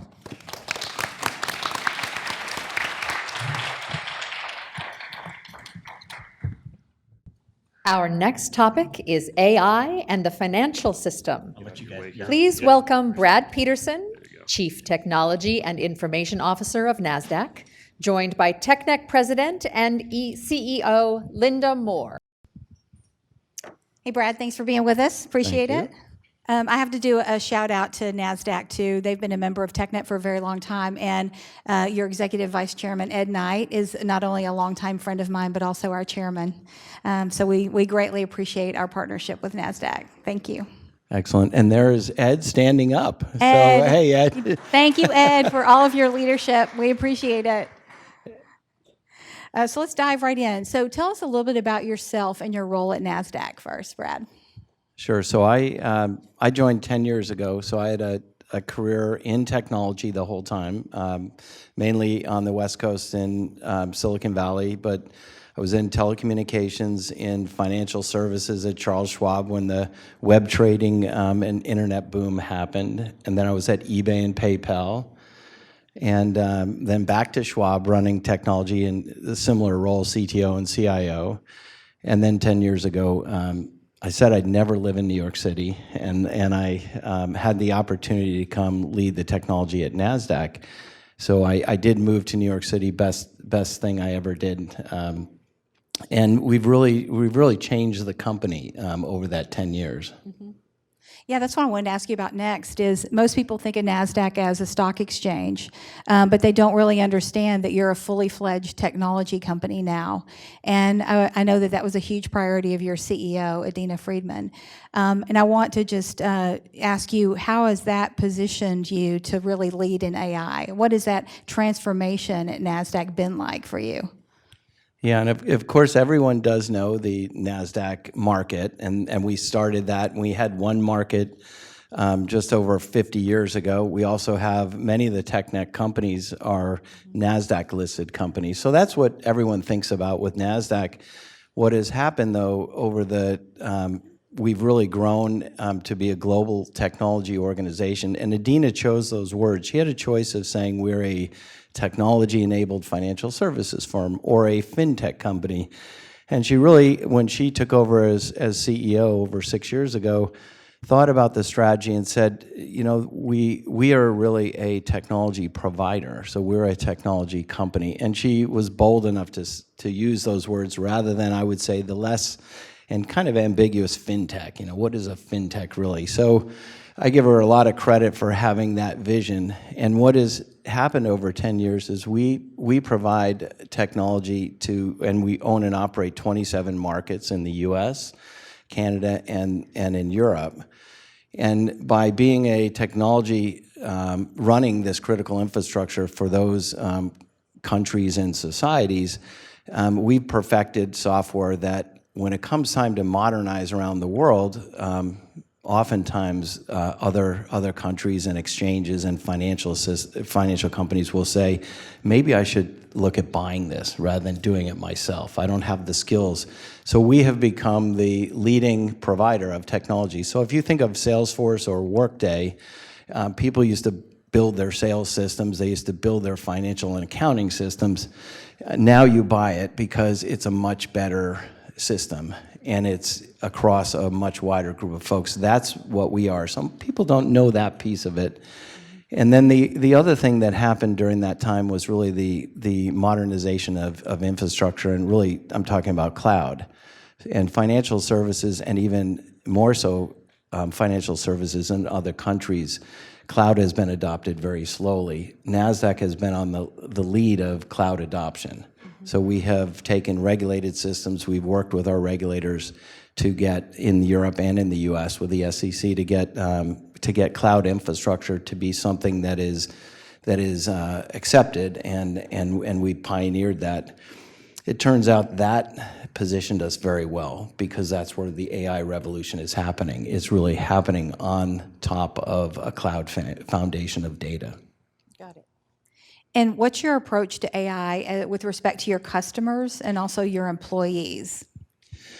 Yeah, if you're talking to, it's a helpful way we've come up with this separation of how you think about where you use AI. We have been, for over 6 years, we've had an AI team that is looking at the use of AI in our products. And so we think about it, we like that little nuance of AI in your product. So there, you heard some of the product managers on the prior panel, and they're thinking about how do they differentiate, how do they make their product better. The other one is AI on the business, so in the product on the business. And here you have the ability to just amplify your employees. So how do you make their jobs more meaningful? And there's a lot of drudgery in a lot of our jobs. So some of this is really augmenting your employees so that they can do more of what they really like about it. So two areas we see great applicability on the business are for our engineers, and we're almost half the company are engineers building these technology products. There's drudgery in documenting the code you write. So think about the generative AI. If you saw those Venn diagrams, the generative AI has great promise for testing code better. That's a drudgery part of engineering, for documenting it, for turning it over to more junior engineers as you want to move on to more sophisticated things, and training. It's just a wonderful learning. It's a very iterative way of learning. So we see anyone that generates content, which engineers, it really is a content generation profession, as is marketing, and as we have a regulatory and compliance group. So lawyers generate a lot of content, they do a lot of research, and they do a lot of summarization. Turns out generative AI is really wonderful at summarization. Got it. And how does AI impact your customers? How do you feel that you see it most impacting those who are listed on your exchanges?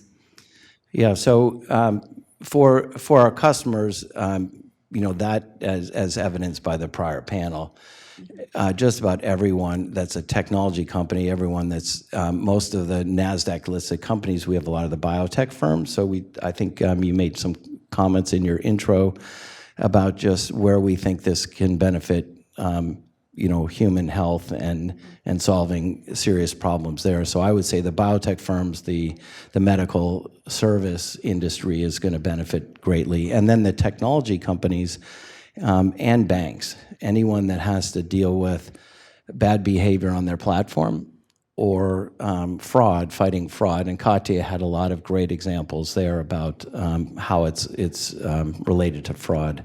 For us, that's one of the other areas that I'll talk about, that NASDAQ has gotten into that area, and we also agree and share Katya's views on how that can cause problems and really thwart a lot of the criminals on the other side that are using this technology as well. Got it. Can you tell us a little bit more about that, the anti-fraud, detection that you use at NASDAQ? Yeah. So one of the areas that we found was important for well-functioning regulated markets was rule following, and we have a product. We're the leading provider of trade surveillance, and so there you're looking for most everyone follows the rules. But the folks that don't follow the rules have an amplified effect on all of us that are following the rules. So you want to root them out. And we have a trade surveillance product that looks for patterns. It finds alerts, and people then use those for investigative follow-up. In 2021, we bought a company out of St. John's, Newfoundland, and 3 founders, engineers, came up with a way to also fight fraud for small banks, credit unions, in predominantly Canada, but we're able to expand to the U.S. And so we now have paired the surveillance technology with our anti-financial crime technology that is helping banks. It was helping originally small banks look like big banks in fighting fraud. And I can talk a little bit more about the techniques and why AI is such an important part of that. Yeah, please do. Tell us more about that. All right. So if you think about you're someone that is perpetuating a financial fraud, and it can be it can be trying to counterfeit checks. It can be wire transfers, things like that. If you're a small bank, you barely have a technology team. And the different groups are going to go from small entity to small entity. And Verafin was able to get all of the transaction data for over 2,400 customers, put it in a consistent format, and get consent. And there's also, in the US and Canada, you can share data for fighting fraud. So when we think about that theme about let's make sure that we don't have blanket regulations that say you can't use this technology, let's make sure that for fighting fraud, for fighting cyber criminals, for making our systems more resilient, those are applications that we should apply it as aggressively as possible. So they were enabled by the advent of the cloud, and they made the choice not to put their software on premise, but to get their customers to be comfortable with the security and having their transactions live in the cloud. They had the ability to use this data in a consortium fashion to look for patterns across, and it was permissioned in. So if you think about the power, the company can opt out, but they're not going to get the benefit of seeing 2,400 other entities' patterns. And this became one of the most effective ways to fight all those things that I talked about: wire fraud, check problems, using techniques that are AI generated. So computer vision to see when someone has tried to counterfeit a check.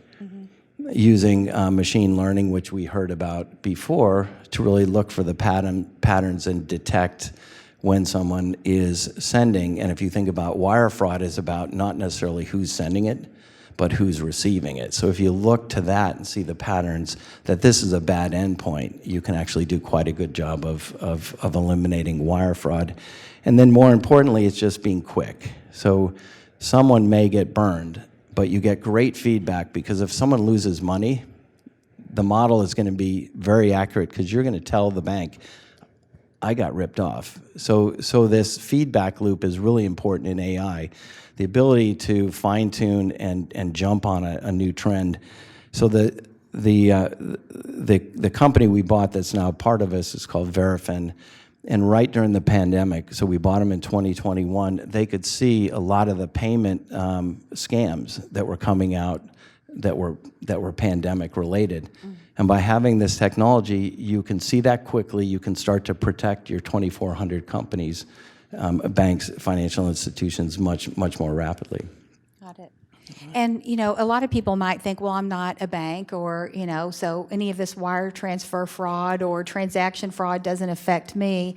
Should people think of that differently? Is there a human impact of being able to clamp down on this kind of fraud and abuse? Yeah, and that's what we were really impressed with. The folks we have that work in this area, when we looked at the motivation, they kind of took it to the why. So why are they in this business? Why do they feel so strongly about building it? And what you see the root cause is this is at the root of these financial payment frauds and things like that is elder abuse. There's human trafficking, and as we heard with the pandemic, there was also scams, just opportunistic scams. So they see themselves as crime fighters. So that at the root of this, the AI is used. It just manifests itself and shows up the evidence in a financial transaction.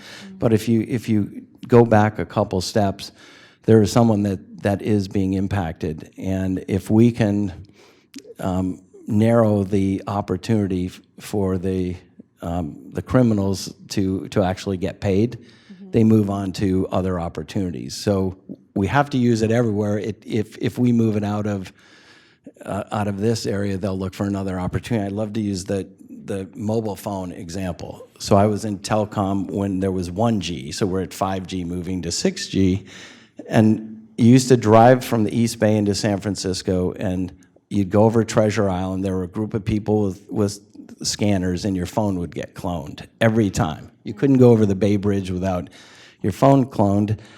And we put in 2G, we put in a brand new network, and those phones came with SIM cards. And if you think about it, it moved all those fraudsters to pretty much ATM fraud.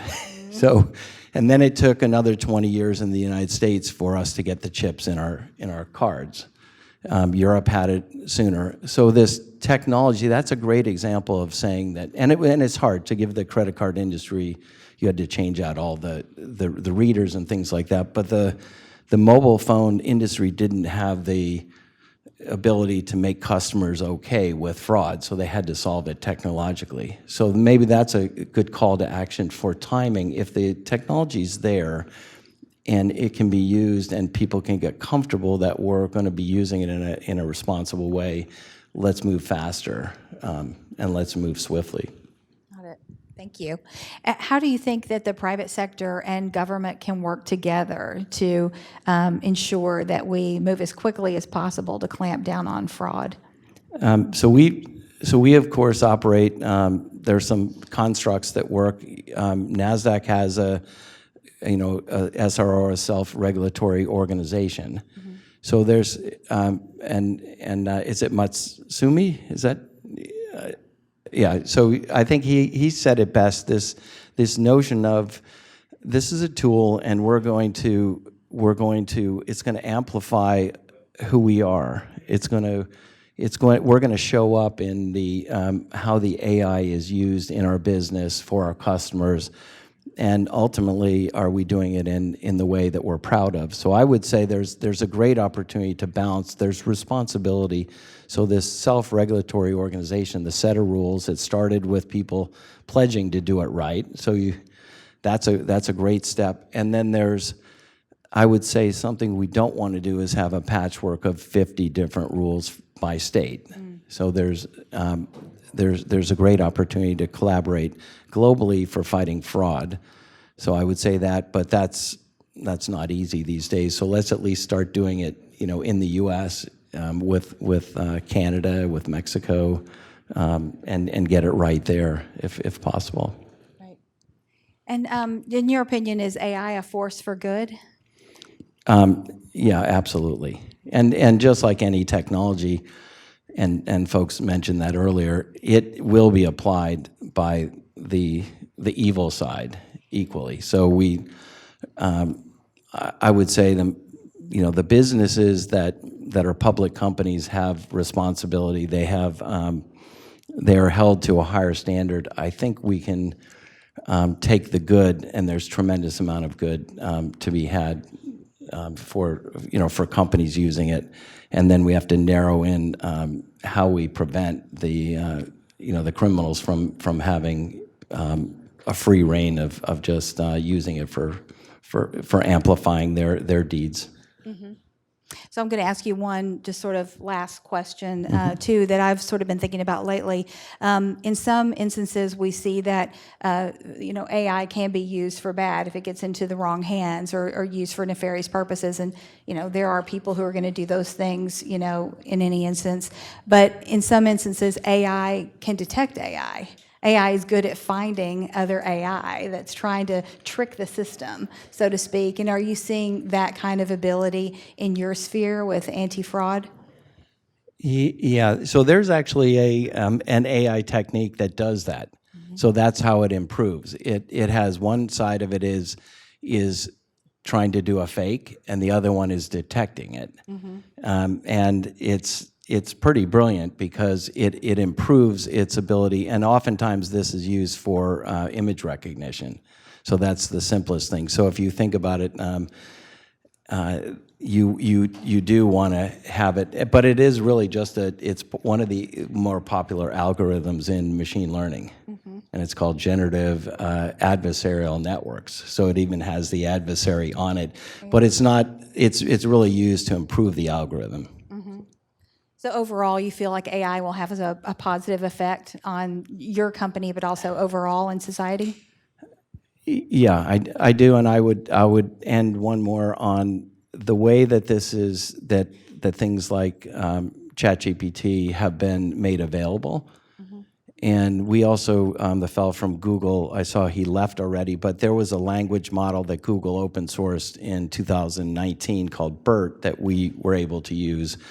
So I do believe the way that that companies are open sourcing things, they're making it very widespread. The access to it, I would say anyone that didn't raise their hand till they've used one of these tools and tried it, it's free, it's available, and it's worth just getting a better understanding of it. So that I think is going to be a difference in just how people can engage and learn across the world. There's going to be a lot of positives from that. Thank you so much for taking time to be with us bet. today. We so appreciate you lending your expertise. And congrats on your announcement yesterday. Thank you. Appreciate it. Thank you all so much for being here today. My name is Megan Dorn, Federal Policy Manager at TechNet, where I lead our AI policy portfolio. Today's panel is on smart US AI policy. This panel comes at an important time as AI has become the hot topic on Capitol Hill and in the White House. Last Friday, the White House announced the voluntary commitments of 7 leading AI companies on how they're planning to govern artificial intelligence in the way that it's developed and released to the public. These revolved around 3 principles of safety, security, and trust. While over here on Capitol Hill, over 25 AI bills have been introduced and over 10 hearings have been called since Congress gavelled in back in January. Majority Leader Schumer has provided senator-level briefings, the third of which will be held tomorrow, to help ensure members are educated on this important, innovative technology as they begin to consider legislative proposals. Thank you to our distinguished panelists for joining us today for this important discussion. I'm going to allow each of the panelists to introduce themselves and tell you a little bit about their member organization. Well, thank you for having me. I appreciate it, Megan. My name is Gabby Diadamo. I lead our North America Government Relations Office for Accenture. Accenture is a global technology services and consulting company. We have over 800,000 people around the world, and we've been using AI to help our clients for almost a decade now, and also helping them develop their own frameworks and foundations so that they can scale AI as well. Fantastic. Heather Foster of Lyft. Good morning, everyone. It's great to be here today. I am at Lyft. I run all of our federal and international policy, and we are a transportation network company.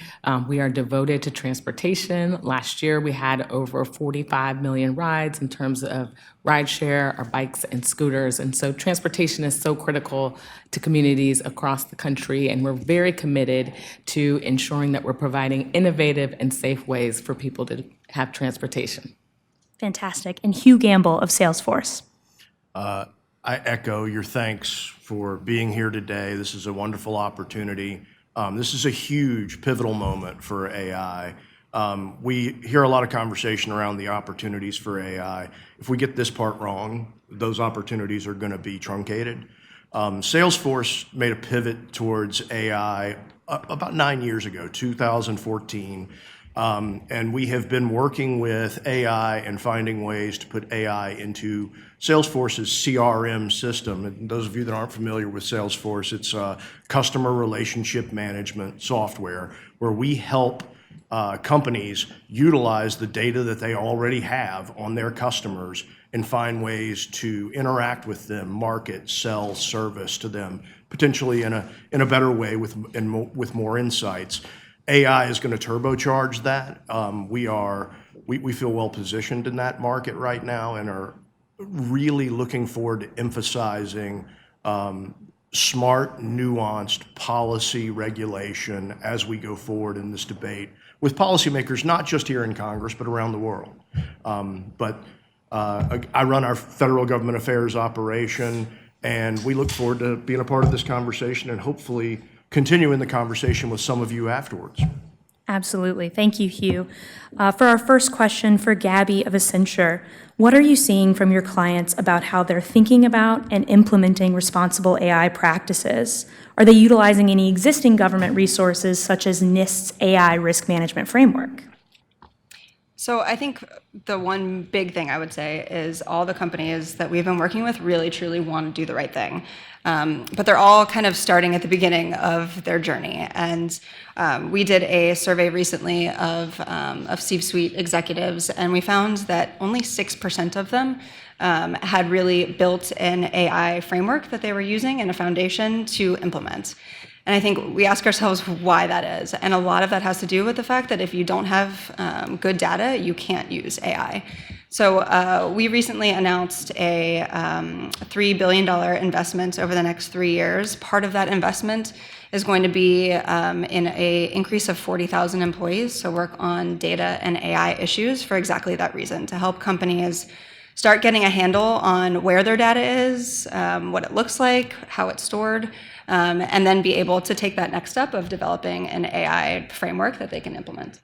That's fantastic, and I imagine you guys will be getting a lot of calls from companies to help them get set up. Thank you, Gabby. Heather, moving to you, and ultimately we'll open this up to the rest of the panel. What do you think policymakers should take into account when they're developing AI regulation? Well, I think it's very important that policymakers are doing the listening of what is actually innovative, what is making things improve. We've heard a lot of conversation today about the ability to, disrupt things like fraud, protect consumers, the things that are about AI that are going to lead to protections, that's going to lead us to being more innovative. Those are the things, but also thinking about what are the guardrails, right? So many of us have already been using AI for a while. I know at Lyft we use it through our machine learning. So the key will be us sharing those learnings and ensuring that they can be, in the actual policy to make sure that we are safe with our AI. Gabby or Hugh, do you want to add any thoughts?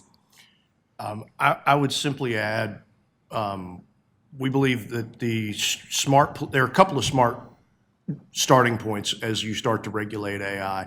AI is powered by data. That was something Gabby just mentioned. We still need to pass a federal privacy law. If you want to control AI and want to understand how to potentially have any controls around AI, you should understand that it's powered by data, and therefore understanding and having a baseline to protect the fundamental human right of every individual to privacy should be baked into this. So I believe that should be a foundational piece. And the other thing that Salesforce has leaned into in this conversation is a risk-based approach. A chatbot that is seeking to teach college students how to cook shouldn't necessarily receive the same level of scrutiny from government as some of the more high-stress AI impacts that we all typically read and hear about, national security concerns or financial concerns, or that impact other fundamental internationally recognized human rights. And so those are sort of initial conversations to have as you start down this road.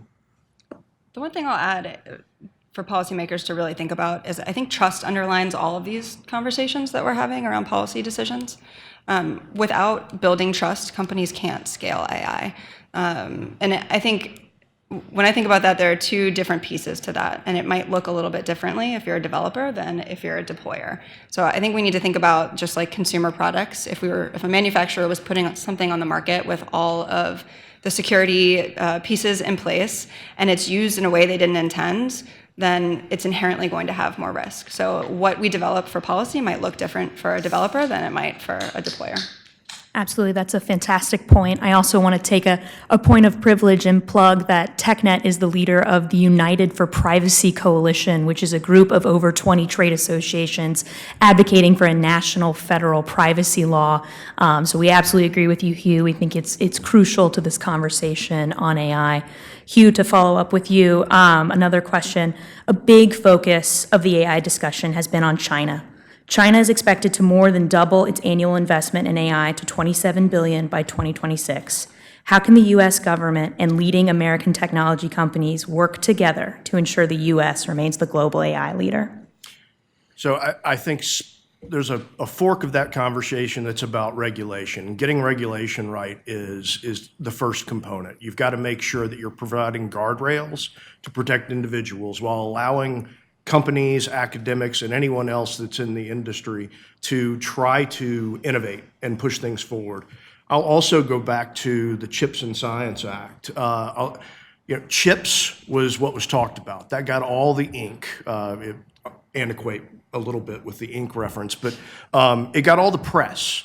But the end science part, there's a lot of reform of NSF in that bill, long needed, meant to modernize, to find ways to push for more cooperation between government and private industry and researchers to move that forward. I think implementation of that in a smart way is going to go a long way to help us. But you've already seen that in the US, if you can create a hospitable environment for innovation and market development as we have in the past, it puts us pretty close to the front of the line, if not at the front of the line. Absolutely. Heather, Gabby, any thoughts? I mean, I think it's just important also to take a look at, use case specific and how are we really thinking about bias.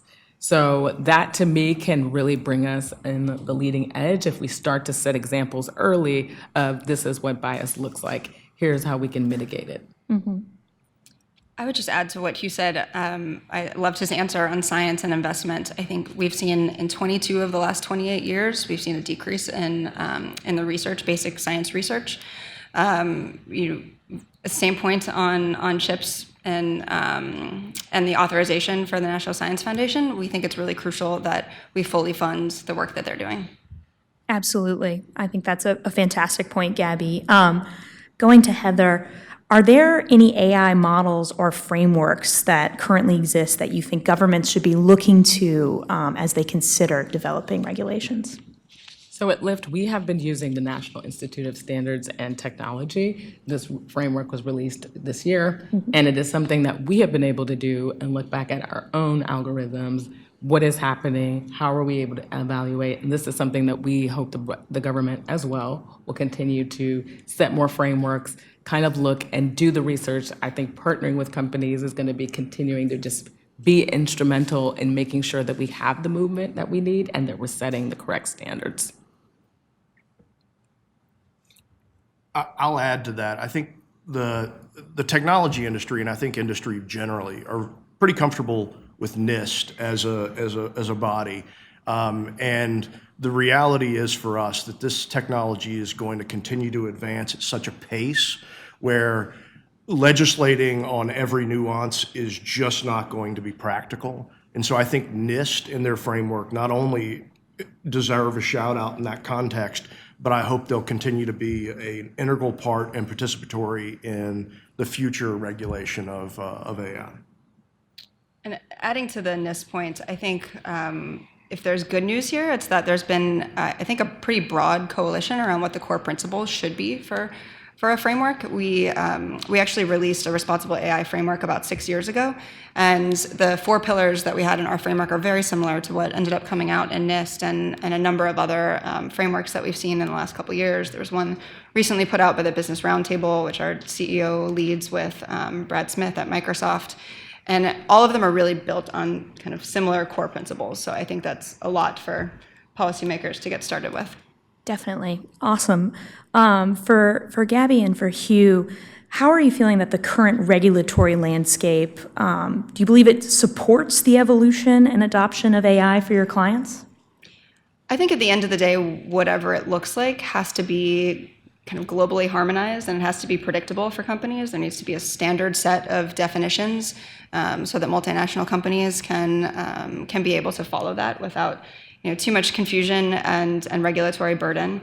I'll leave it to you for the rest. Yeah, I'll just pick up the ball and run with it from there.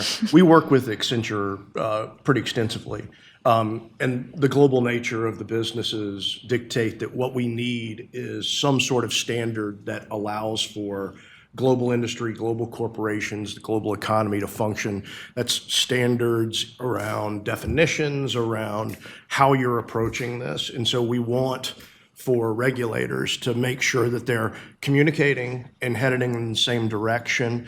I'll also add to that it's vitally important that it be careful, nuanced. There are people out there that think we need to rush into this and do things quickly. It's more important to get it right than to get it quick.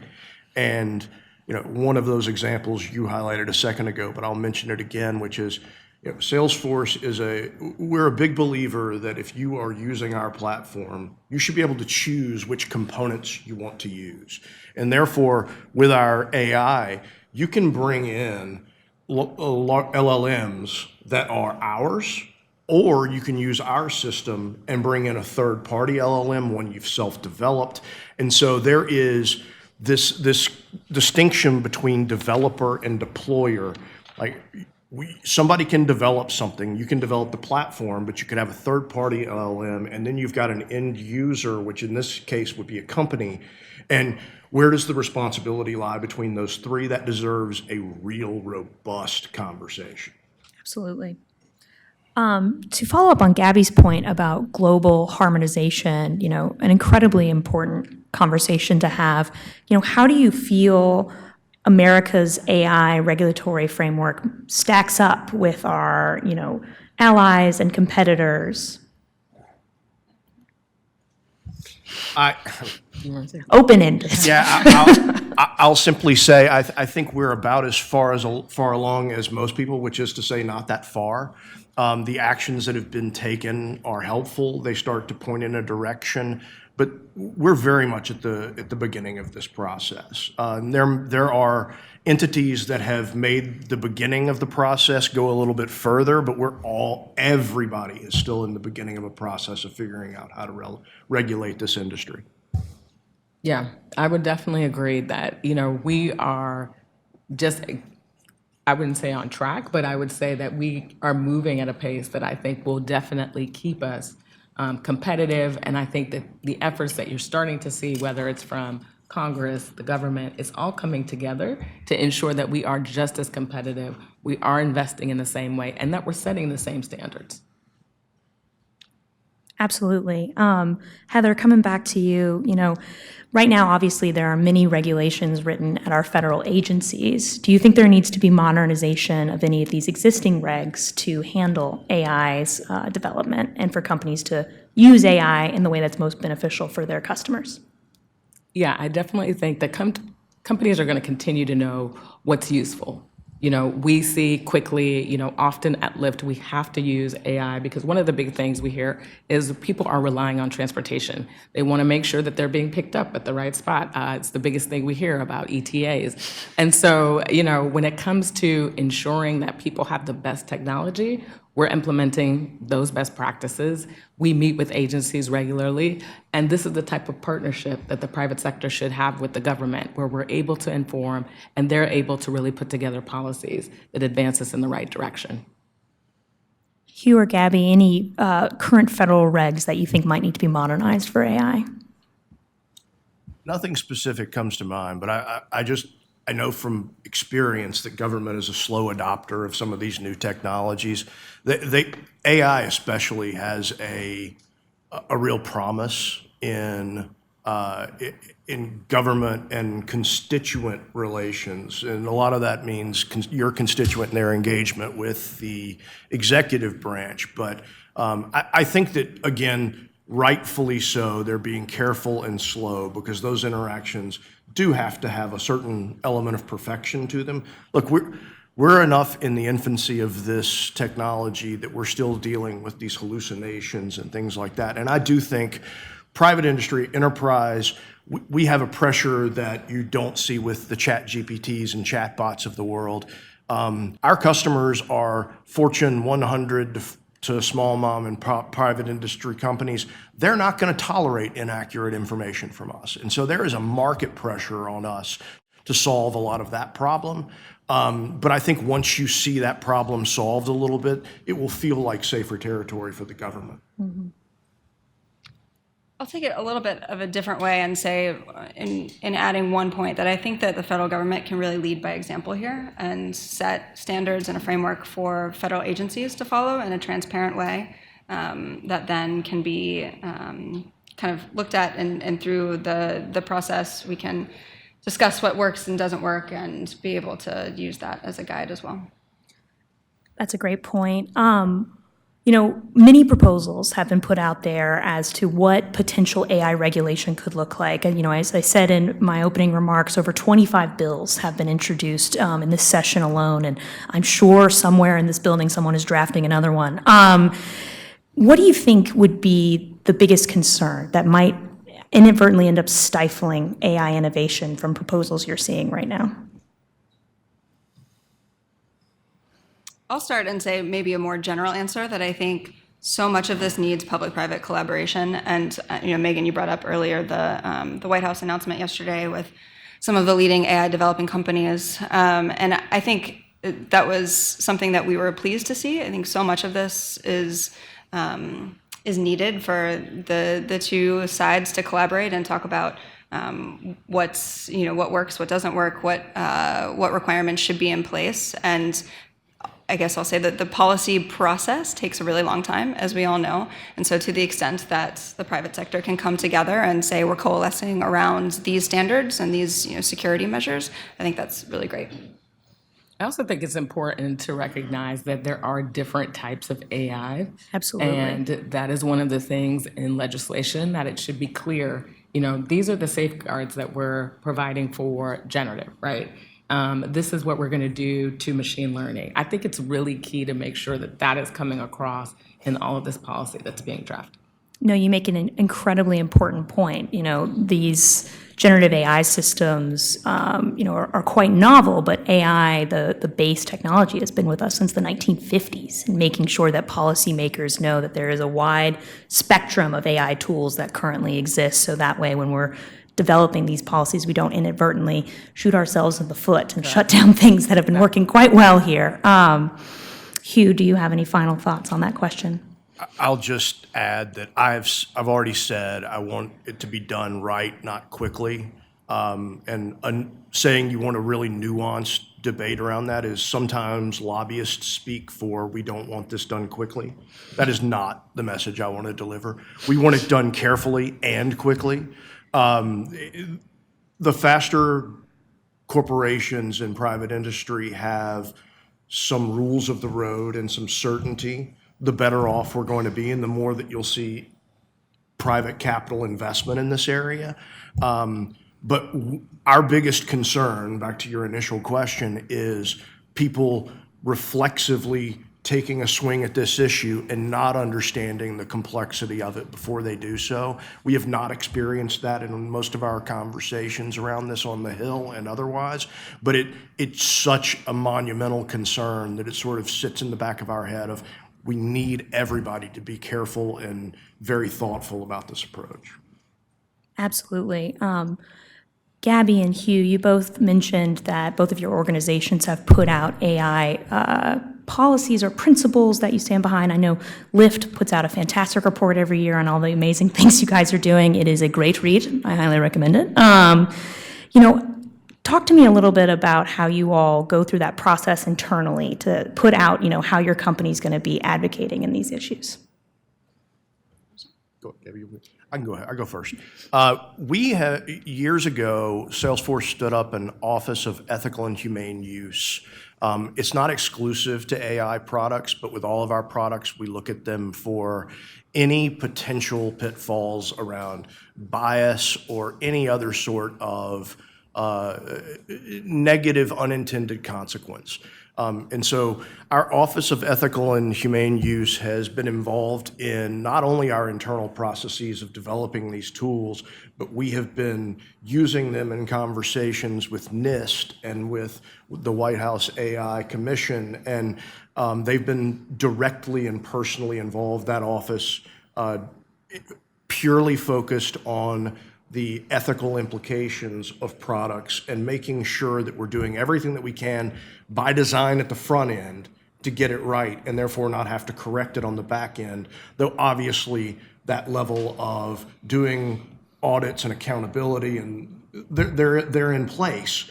But you have to come into this with an understanding that data can be prejudicial if you don't handle it correctly, even if it's not intended to be. And so it's those types of, and a lot of things at the end of the day, we can produce a completely devoid of any sort of ethical concern product, and it could be misused potentially by an end user, and that all that concern comes back. And so we have to look at those different levels of control and make sure that we're addressing them correctly. But from a development software perspective, we feel very proud of the fact that we have plugged this Office of Ethical and Humane Use into this process from an early process. And they're wonderful to work with, actually. They are not an impediment. They are part of the team, and they are additive, not subtractive. It's fascinating.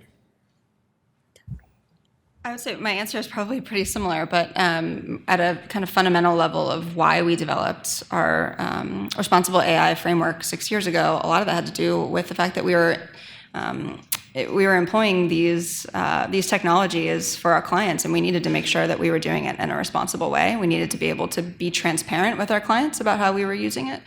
So it started long before we even thought about what we would say to policymakers about the issue, but it was very client-centric. And similarly, we recently, I guess not so recently now, but earlier this year, we set up a center of excellence to deal with generative AI. And much of that, again, was the same idea. If we're going to be using this and researching how it can help our clients, we need to be very clear with our employees about how we're going to use it. We need to be clear with our clients about how we're going to use it, and we need to make sure in a giant organization around the world that we're all kind of understanding the risks and making sure that we're managing those well. Yeah. Awesome. This fall, we are expecting Majority Leader Schumer to convene his innovation forums, which will be bringing C-suite executives and major engineers from AI leading companies to help educate senators on some of these key issues. Imagine for a moment you are Senator Schumer. What do you think is an important topic that one of these innovation forums needs to dive into? What do you think members need to be educated on when it comes to this technology?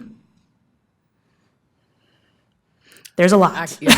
I mean, I definitely think demonstrating what exactly is machine learning would be very helpful for policymakers, because we hear so many swing terms, but it's like, how is that really implemented in my daily life?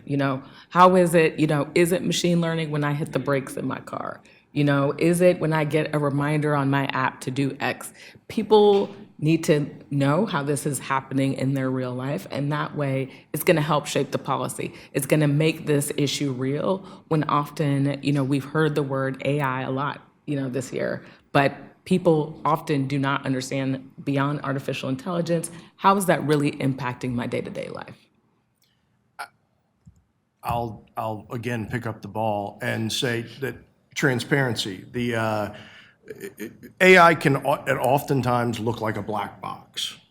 And that is, there is no silver bullet solution for that, but there are things that you can do to provide clarity and understanding so that individuals understand the why of what they're seeing. Maybe they may not understand all of the different calculations involved, but the level of transparency that we can provide, they need to understand the limits and also the options for accomplishing that. And it can be as simple as you as a human being deserve to know when you're talking to a computer or another human being, or it could be explaining to you the data sets that are being used to make those decisions, whether it's and to produce the information for you, to the extent that you can provide an understanding in Congress of transparency's limitations and the opportunities. I think that's a significant educational hurdle. I'll add two things to that. One is, I think having that basic understanding is fantastic, but also understanding how AI is going to be used by various industries. So oftentimes, and I think for good reason, policymakers are going to the developers to have these discussions, but really understanding how companies are using it in their everyday work and how it's going to affect their clients is really important. And the other thing I'll add is looking at the workforce. Obviously, maybe this part comes a little bit down the line from the basic education roundtables that they'll have. But I do think we need to have more of a conversation about how it really is going to affect the workforce. I think there's a lot of doom and gloom of it's going to steal all of these jobs from all of these people. But what we found is really kind of the opposite. And if you look at generative AI in particular, we found that it could really have the potential to transform about 40% of all working hours, and that's not getting rid of humans. That's to the point made earlier.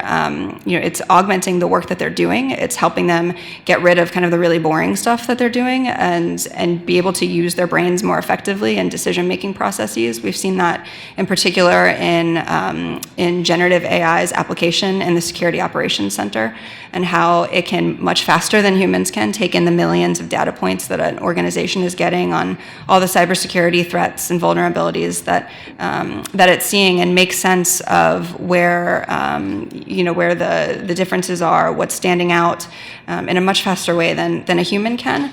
And I think that also gets to the point that we're all kind of dealing with, not on this topic, but on a similar one of the cybersecurity workforce gap. We have a lot of trouble in our country and around the world in filling all of the cybersecurity roles that need to be filled.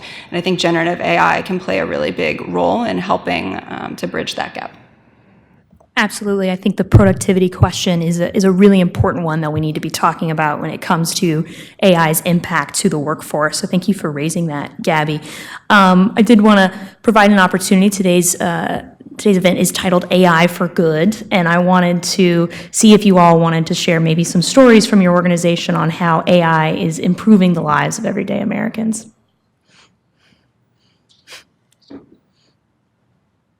Who's going first? Hugh, since you tried to slide it off, I'm going to make you go first. I go first. I think from a Salesforce perspective, I'll go to a very high altitude. Salesforce is a tool that's utilized by nonprofits and NGOs around the world, 20+ thousand of them. And simple integrations into things like marketing emails, where you no longer have to draft. It's the tedium of a job where you can draft an email. It can give you a populated initial draft. It can tell you from the predictive AI side, it can sort through leads for fundraising and tell you who might be the most fruitful call for you to make. So it's the incremental steps where we're helping nonprofits and NGOs be more efficient in their jobs and to hopefully raise more money. Yeah. So I think it's as simple as that. I'm happy to go. So one of the things that we have, it's called Smooth Cruiser. And this is a report that's generated weekly to many of our participating drivers, where they're able to see, from the data, what have they been doing in the past week to make their rides safer? So is it braking? Is it, is the phone located in the right place to prevent any distracted driving? And so we've been able to use AI in a way to ensure that everyone is having a safe ride. Once again, also for passengers, when they want to know where they're being located, where are you being picked up? It's exactly on the corner. This is the type of information that's being passed on to drivers to ensure that we're keeping people safe on the platform. I think I probably accidentally answered this in the last question, but I'm biased. I have a cybersecurity background, but I think the ways that it can be used to improve how we protect our information systems is really exciting.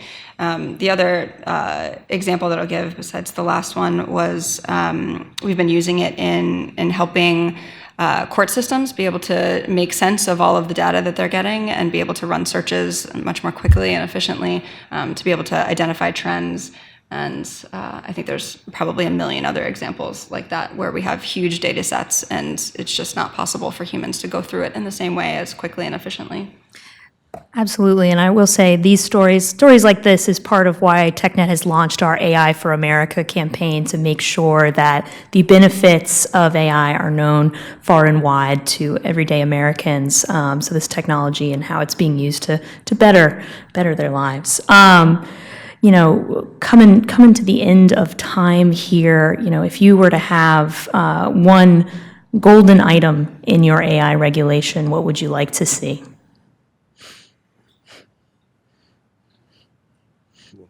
That's a...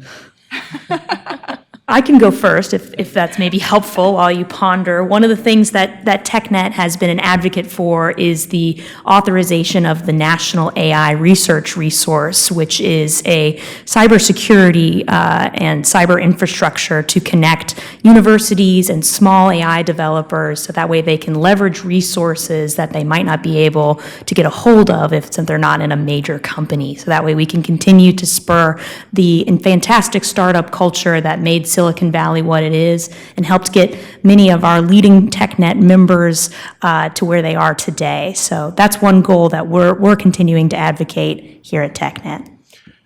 I'll go next and say that I'll go back to what I said initially, which is it needs to be a risk-based framework.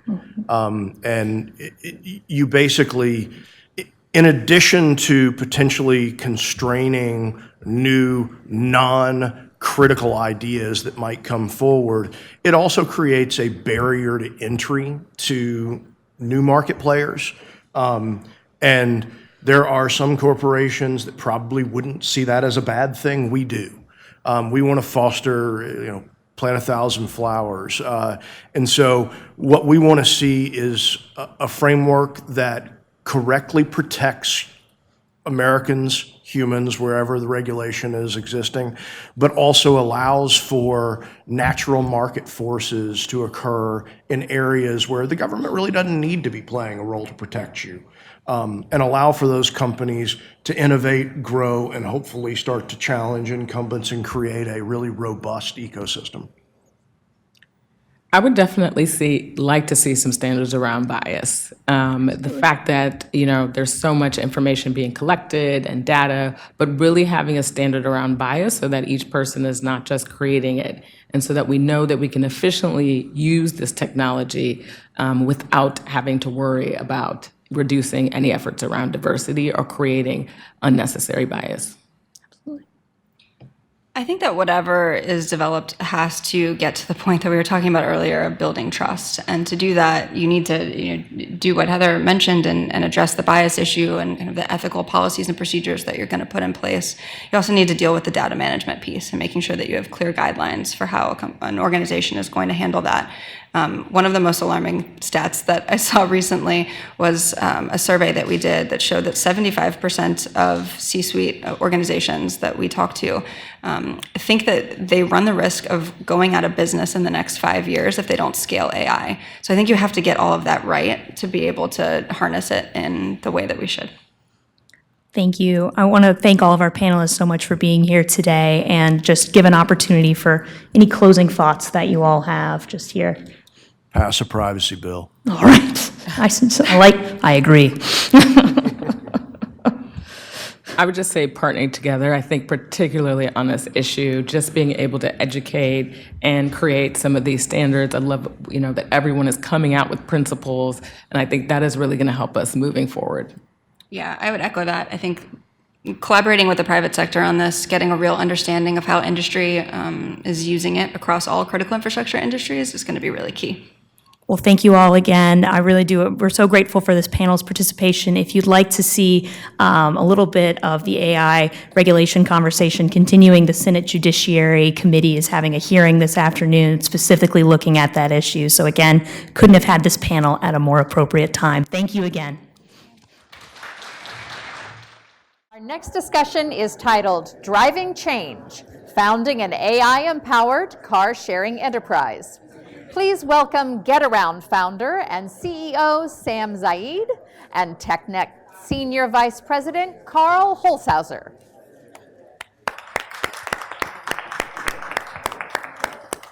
We're sorry to interrupt your lively lunch, but hopefully we'll give you stimulating conversation while you're eating. Please feel free to continue to get up and get yourself lunch if you have not already gotten some. We're so excited to be joined today by a CEO and founder, which is a really unique role that you see a company in a completely different way. Before we start, I'm Carl Holzhauser. I'm TechNet's Senior Vice President, and I'm just thrilled that you're all here for this great day. Our AI A Good event is the first, as you know, in a series for part of our American Innovation launch that we announced yesterday. $25 million to talk about AI for good. The risks are being well covered. We want to be sure that the good benefits to society are also being covered. We're so delighted to have Sam Zaid, Chief Executive Officer and founder of GetAround, with us today to discuss the many incredible ways that AI is transforming mobility and transportation throughout America. Sam has over 2 decades of experience founding and building technology companies in consumer, enterprise, data, and artificial intelligence spaces. Sam founded Apton, a software boutique specializing in AI and cloud, as well as 360 PI, an AI platform for e-commerce retailers, which quickly became the market leader in retail price intelligence and was acquired by Vista equity-backed Market Track. Sam is loaded with accolades. He was the recipient of several, including the EI Entrepreneur of the Year, a Microsoft Code Award winner, and a Google Scholarship recipient. His latest venture, GetAround, is the world's first 100% digital car-sharing marketplace and serves over 1,000 cities across the US and Europe. So now we'll get to talk to Sam. Sam, thanks so much for joining this afternoon. I want to get you to just tell us a little bit about GetAround and car sharing and what makes you different from other car sharing platforms. And when I think about car sharing, I think about sharing one car with my partner, my fiance, who's actually in the back today. And, I never seem to be able to use it. He's always got it. So is that car sharing, or what is car sharing? So first, Carl, thank you for having me and having GetAround here to speak. I'm sorry about your fiance being so greedy with the car. But to answer your question about GetAround, so car sharing, unlike ride sharing, is when you share your car with somebody. And typically that could be somebody you know, but it's also, it could be a total stranger. And so GetAround, we're a marketplace. Think of us maybe like Airbnb for cars. We have people who have cars, and when they're not using them, they rent them out to people who need a car. And you can rent all sorts of cars, right? You could rent a compact car, or a luxury car, or an SUV. And it's an online app, an online marketplace, and we operate today, across 1,000 cities, 8 countries, Europe, and the United States. And what makes us different is really the focus on technology first. It's creating an experience that's a very digital experience, because you think of renting your car, you're like, okay, well, I have to meet this person, maybe I have to give them the keys, how do I get my car back, how do we coordinate all those logistics? That can be a real pain and quite frustrating for the user. And so we solve that using technology by really leveraging the power of data and connectivity, so that you don't have to meet anyone. You can do everything from your phone. So you can book the car instantly, you can walk to the car, you can go through that checkout process in 60 seconds, you can walk to the car, do a digital walk around on the phone, unlock the doors from the phone, get in the car, drive away. So much more seamless experience, fully digital, namely obviously powered by the data and connectivity, which we'll spend some more time talking about. And if you're renting out your car, it's much easier for you. You could be here listening to this stimulating fireside chat and making money renting out your car at the same time, and you don't have to be physically involved. And that's really where the power of AI for good starts to play in, because in order to do that, you have to have some smarts as to getting people in the car, knowing who you're renting the car to, and having a high degree of trust and safety around that process. And so it's something where we felt, you could do that by meeting someone and making your own judgment of them. If it's your fiance, you probably trust him to drive the car. Some days. And there's a lot of human reasoning and judgment involved in that, right? Is someone going to take my car? What are they going to do with it? Are they going to be a safe driver? Are they going to bring it back? Are they going to commit a crime? Well, an AI can also figure that out for you, and then you can create a truly digital sort of experience that doesn't require as much human or people intervention in order to function. So that's Get Around in a nutshell. It's something we've been building now for 10 years. The way we make this process work is you just need the app, and then everyone who shares their car actually has a piece of IoT, or Internet of Things technology. It's like a tracking device that goes in the vehicle, and it gets all the data from the car, allows you to securely unlock the doors to the car, immobilizes the vehicle's engine when the car's not being rented or used. And so once you hook that up, then you can really harness the power of data to build a much more seamless and digital experience. So very long-winded explanation to your question, but hopefully provide some context for the company. It's great context, but I'm asking you to go deeper. So if I drove here today and I knew I wasn't going to use my car for 6 hours, and my partner's here, so I know it's free, the car is available, how could I utilize that on the platform right now? Yeah, so that's a great question. So you would have signed up presumably already. You'd have what's called Get Around Connect in your vehicle. So you'd be able to see your car's location real time, anytime. Someone could open the app and say, hey, I don't know what type of car you have. Let's say maybe you're a BMW guy. Audi guy. Okay, so I like Audis though, all-wheel drive. Typecast though, the shade. Yeah. Yeah, I know, I was just kidding. Just so someone could come in, they could search for your car in the app. They would quickly go through a digital checkout experience, put in their driver license, payment information, and select the sort of insurance coverage that they're looking for, or they could bring their own insurance. And then as soon as they send the booking, in the background, there's a whole set of models that are running to authenticate, verify that person's account before we confirm their booking. So all of that AI and those machine learning models are running the moment someone says checkout. Let's assume someone trustworthy is renting your car. Then we would confirm the booking. They would be able to see it in the app. They get the real-time location, the pickup instructions. They can then walk to the car, complete the pickup experience, unlock the doors from the phone, and drive away. And from your perspective, you just get a notification say, hey, your car's been booked for the next 6 hours. You're going to make $100, and that's all you got to do. So I'm thinking, well, I pay a monthly payment. I'm not using the car. I'm driving efficiency for the use of my car by being able to utilize it when I'm not using it, and someone else can use it. But let's pivot from the way that it operates to how are you utilizing AI? And this story today is about AI for good and the positive benefits. So I don't want us to go down the path of video games and Terminator. Let's stay to the societal benefits that you're driving towards and the good that your platform will create using AI. Yeah, I'm happy to stay away from the Skynet scenario. There's a number of different ways that we use AI today, and then there's, I think, a plethora of experiences on a go-forward basis, especially as AI technology continues to mature. The first and probably most important one is, for you to rent out your car, you need a degree of trust in the person that's renting that vehicle. If you look at sort of Web 2.0 or web products and marketplaces today, often they put that trust on you. So you have to say, I'm going to vet this person. I want to maybe see their driver license. I want to meet them in person, get a sense for them before they rent my vehicle. You go through your own sort of mental set of processes to make your own prediction as to whether you think that's someone you'd want in your car or not. So when we think about AI, we're doing the same thing, but we're doing it now with machine reasoning. And the advantage is you can do it probably synchronous with, you don't have to meet anybody, so you can do it right when someone expresses interest in renting your car.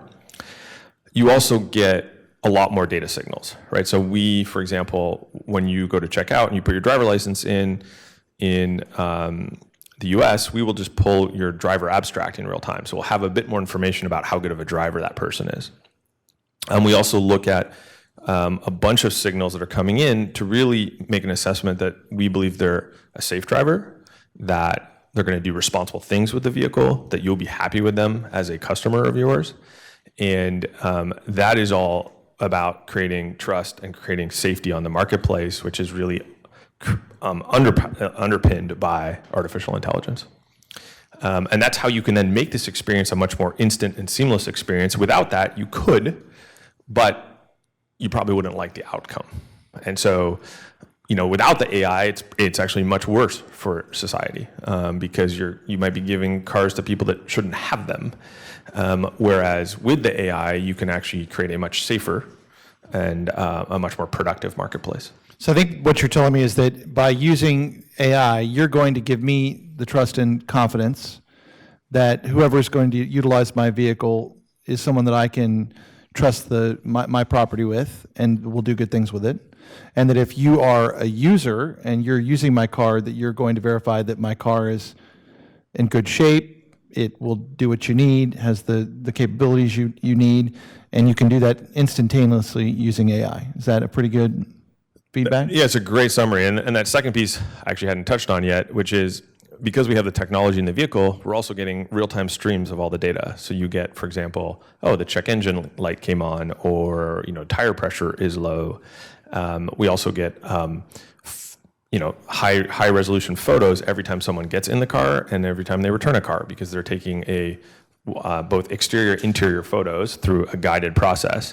And so now the machine can actually see the condition of the vehicle before and after, can understand how the car's driving, get all of the sensor data, and exactly that. You can create for someone booking a car, you can ensure that they're getting into a car that we believe is fit to drive. Right now, of course, it's always machine driven, so it's a best effort, but that's a lot better than someone just telling you, hey, I think it's in good shape, and you're like, oh, I get there and there's like, I don't know, chip bags in the seat, and the car says the check engine light's on and then you can't drive it or something. So it's interesting to hear you talk about the consumer application. You've done a lot in big data analytics. You've done consumer products.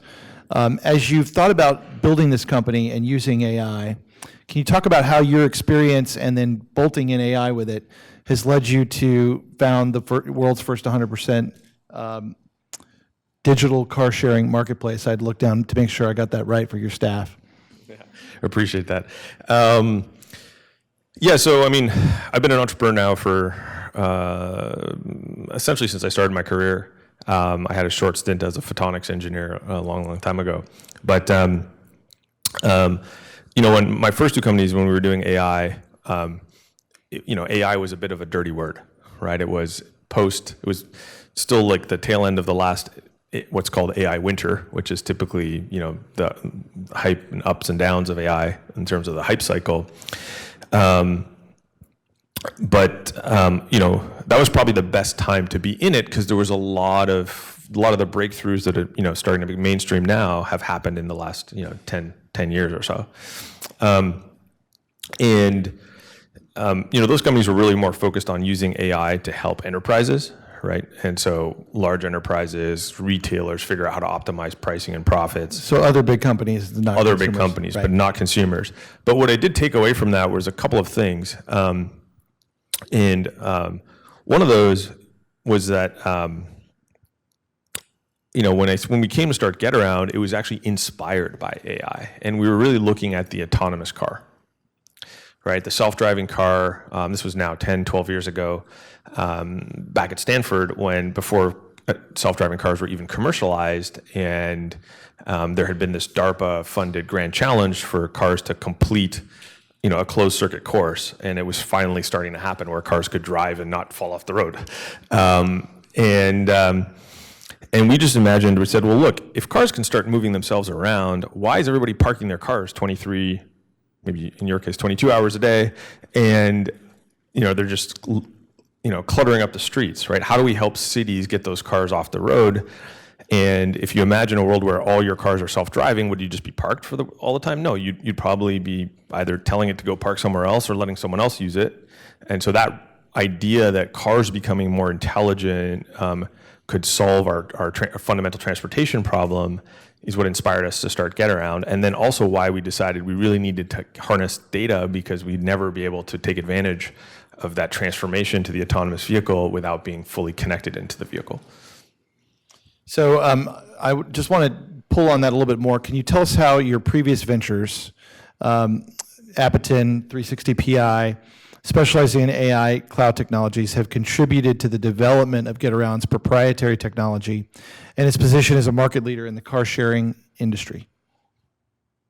Yeah, I guess I think the both with Appiton and with 360pi,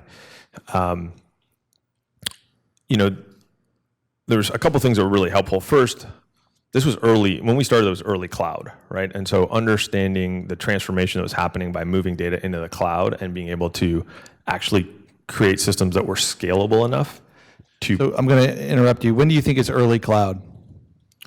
2007, 2008. 2007 and 8. All right. Yeah. So around the time Amazon really launched, Amazon Web Services for the first time, and they had their... And we're moving from everything being in a hard drive or a server in our data center, and we're going to the cloud. Yeah, so my first company, we actually would build data centers for clients, and that's where the AI would run. As we shifted, to my second company, there was the cloud, and that allowed the AI to run in the cloud. And so you were no longer solving hardware problems. You were really focused on solving the software problems, and you could scale, 100,000x. Right, you didn't, otherwise you'd be building massive data centers for every customer, which was just not feasible. And so that was sort of the first unlock. And then I think, just being in the space and keeping track of it really had an appreciation for where those limitations were. And I think it really wasn't until about 2017 that you had these breakthroughs with much more scalable deep learning models that have really, today everyone's experiencing in things like ChatGPT or other. So I pulled you off the thread a bit, but just talk to me a little bit about how this contributed to your position and GetAround's position as the market leader in car sharing. Just your movement to this cloud use. Yeah, I think it was realizing that this is happening, and so therefore setting up the company to be digital first and technology first, and really investing in the tech to allow us to both build that platform for getting all the data and building it in a way that then we could really process it in real time to do all the things we just talked about, to underwrite and understand trust and safety and how people are using cars, and really try to then build a much safer marketplace. I think for car sharing to really go mainstream, it has to be something where there's inherently high trust and all the stuff you would worry about are taken care of. And the only solution to that problem, the only way to give consumers that confidence is by really investing in AI. And in order to do that, you need to have built the company from the ground up, the technology layer from the ground up, to be sort of forward thinking. And so coming from that space, we were able to think, okay, well, we think this is going to happen. Cars are going to become connected. We'll be able to get more and more data. How do we set the company up to really take advantage of that so that we can continue to innovate and solve what are fundamentally human reasoning problems inside of a marketplace? So it's been interesting for you to go from 2008 on, as you just laid that out. I'm going to add another question here, which is looking forward 5 years or so, where will this market be for car sharing, and how will AI be involved? So beyond the things we've talked about, which I think is really about establishing trust on both sides of the marketplace, fundamentally, there's no way you'd sustain a system the way it is today, right? You have tons of cars, they're parked 95% of the time, second most expensive asset for most, for the median American household, takes up 25, 30% of household income. Not a sustainable situation. Much more sustainable is for people to share cars and bring that cost down, but without giving up the convenience and the flexibility of owning a car. The only way to really solve that is what we've talked about. And so I think there are really the AI around, safety and trust, and then the AI inside of the car itself, right? Once cars can really get to a level of self-driving capability, you can then have a very reconfigurable fleet of cars. And so now all of a sudden, it's just much more convenient for me to share a car. I have high confidence I can do it. The car can move itself around, and you'll shift to a world where increasingly more and more people are sharing. And this idea of private personal ownership, where one person, or in your case, two people, will use a single car, that actually itself will move away. And so, really car sharing over the next 5, 10 years, 15 years should become much more ubiquitous, and the idea of transportation as a shared mode, access mode, as opposed to an ownership mode, that transformation from ownership to access, I think will mainstream in a much bigger way. My main question for my last one is, do you sleep? Because it seems like with all that you've done, and with how you're rapidly scaling this company and the plans you have forward, you must be a really, really busy guy. Do you have any time off whatsoever? And with that, I'll let you give your closing remarks. I do sleep, not as much as I'd like to sleep. I think I was definitely running on sub an hour of sleep yesterday on my way here. But generally, I do sleep. Am human. I'm not an AI, just for everyone's reference. So I do need sleep. But it's exciting, and when you're working on things, and these are hard problems to solve, it does take a lot of energy, and so sleep is sometimes a luxury that you can't always afford at certain times. You just try to get it in where you can. But I think this is something AI for good. I'm glad people are having these conversations, because there's a lot of positive in AI and how it can be applied to so many different industries. I mean, in my case, I've applied it to, a handful. I think there are dozens more, and we're really excited about it at Get Around. We think it's something that will unlock and really unlock the potential of car sharing in a much bigger way. Really excited to be talking about how AI, everyone talks about how it can go wrong, but all the ways that can go right. So thank you for having us. It's very exciting. And I just want to put a point on a few themes that I think are key for what you're doing, Sam, which is, for most of us, 5 years ago would have heard this idea and be like, yeah, nobody's going to let you use their car, or yeah, it doesn't Uber do that, right? But if you think about how a lot of Americans are struggling with interest rates and inflation, they're trying to help their families, they're trying to get to school. The idea that an asset that they have to have in order to have daily life will then have other tangible benefits that can be utilized by others in a platform to get where they need to go, to move goods and services. It's a really inspiring idea, and without data and AI, it wouldn't exist. It wouldn't be possible. So for everyone in the room, please join me in thanking Sam for joining us today, for giving us great remarks. We really, really appreciate it. Thank you very much. And if you have a car to share, www.getaround.com. Thank you. We are honored to have with us today Representative Obernolte of California. Representative Obernolte is a highly active member of both the House Energy and Commerce and Science, Space, and Technology committees, and has represented California's 23rd district since 2021. Since taking office, he has had several bills signed into law to help protect our nation's supply chain and to improve our defense against cyber terrorism.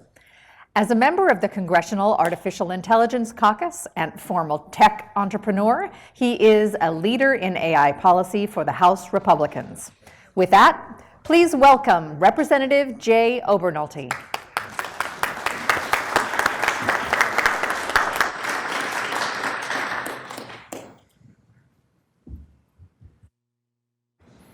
Well, good afternoon, everyone. It is great to be here. So I'm Jay Obernolte. I represent the 23rd District of California, but what you need to know about me, first of all, I'm one of the few computer scientists currently serving in Congress. In fact, I would say we are underrepresented, and you, the folks in this room, can do something about that. So we need to encourage more computer scientists to serve in Congress, because I think knowledge of all things technical, but particularly computer science and artificial intelligence, is going to be very critical when we contemplate rulemaking and regulatory authority in the next couple of decades. So let's get more computer scientists in Congress. But the other thing that you need to know about me is that originally my ambition in life was to do research in artificial intelligence. I was going to be an academic. I went to Caltech, got my undergraduate in computer science there, and then was working on my doctorate degree at UCLA when my career kind of got derailed. I had a side hustle. I wrote AI for video games. I answered a want ad on our bulletin board in our computer science at Caltech from a company few people had ever heard of before, but maybe you've heard of them. They call themselves Nintendo. And they had just introduced their first game machine in North America, the Nintendo Entertainment System. They were looking for English-speaking programmers to help them write code for that platform. And so that's what I did just as a side hustle to put myself through graduate school. But then when I was at UCLA working on my doctorate in AI, something happened that changed my whole life. One of the games that I'd written for the Sega Genesis, which shows you how long ago it was an NFL football game. It went platinum, and I remember vividly reading the sales statement and thinking, you could actually make a living doing this.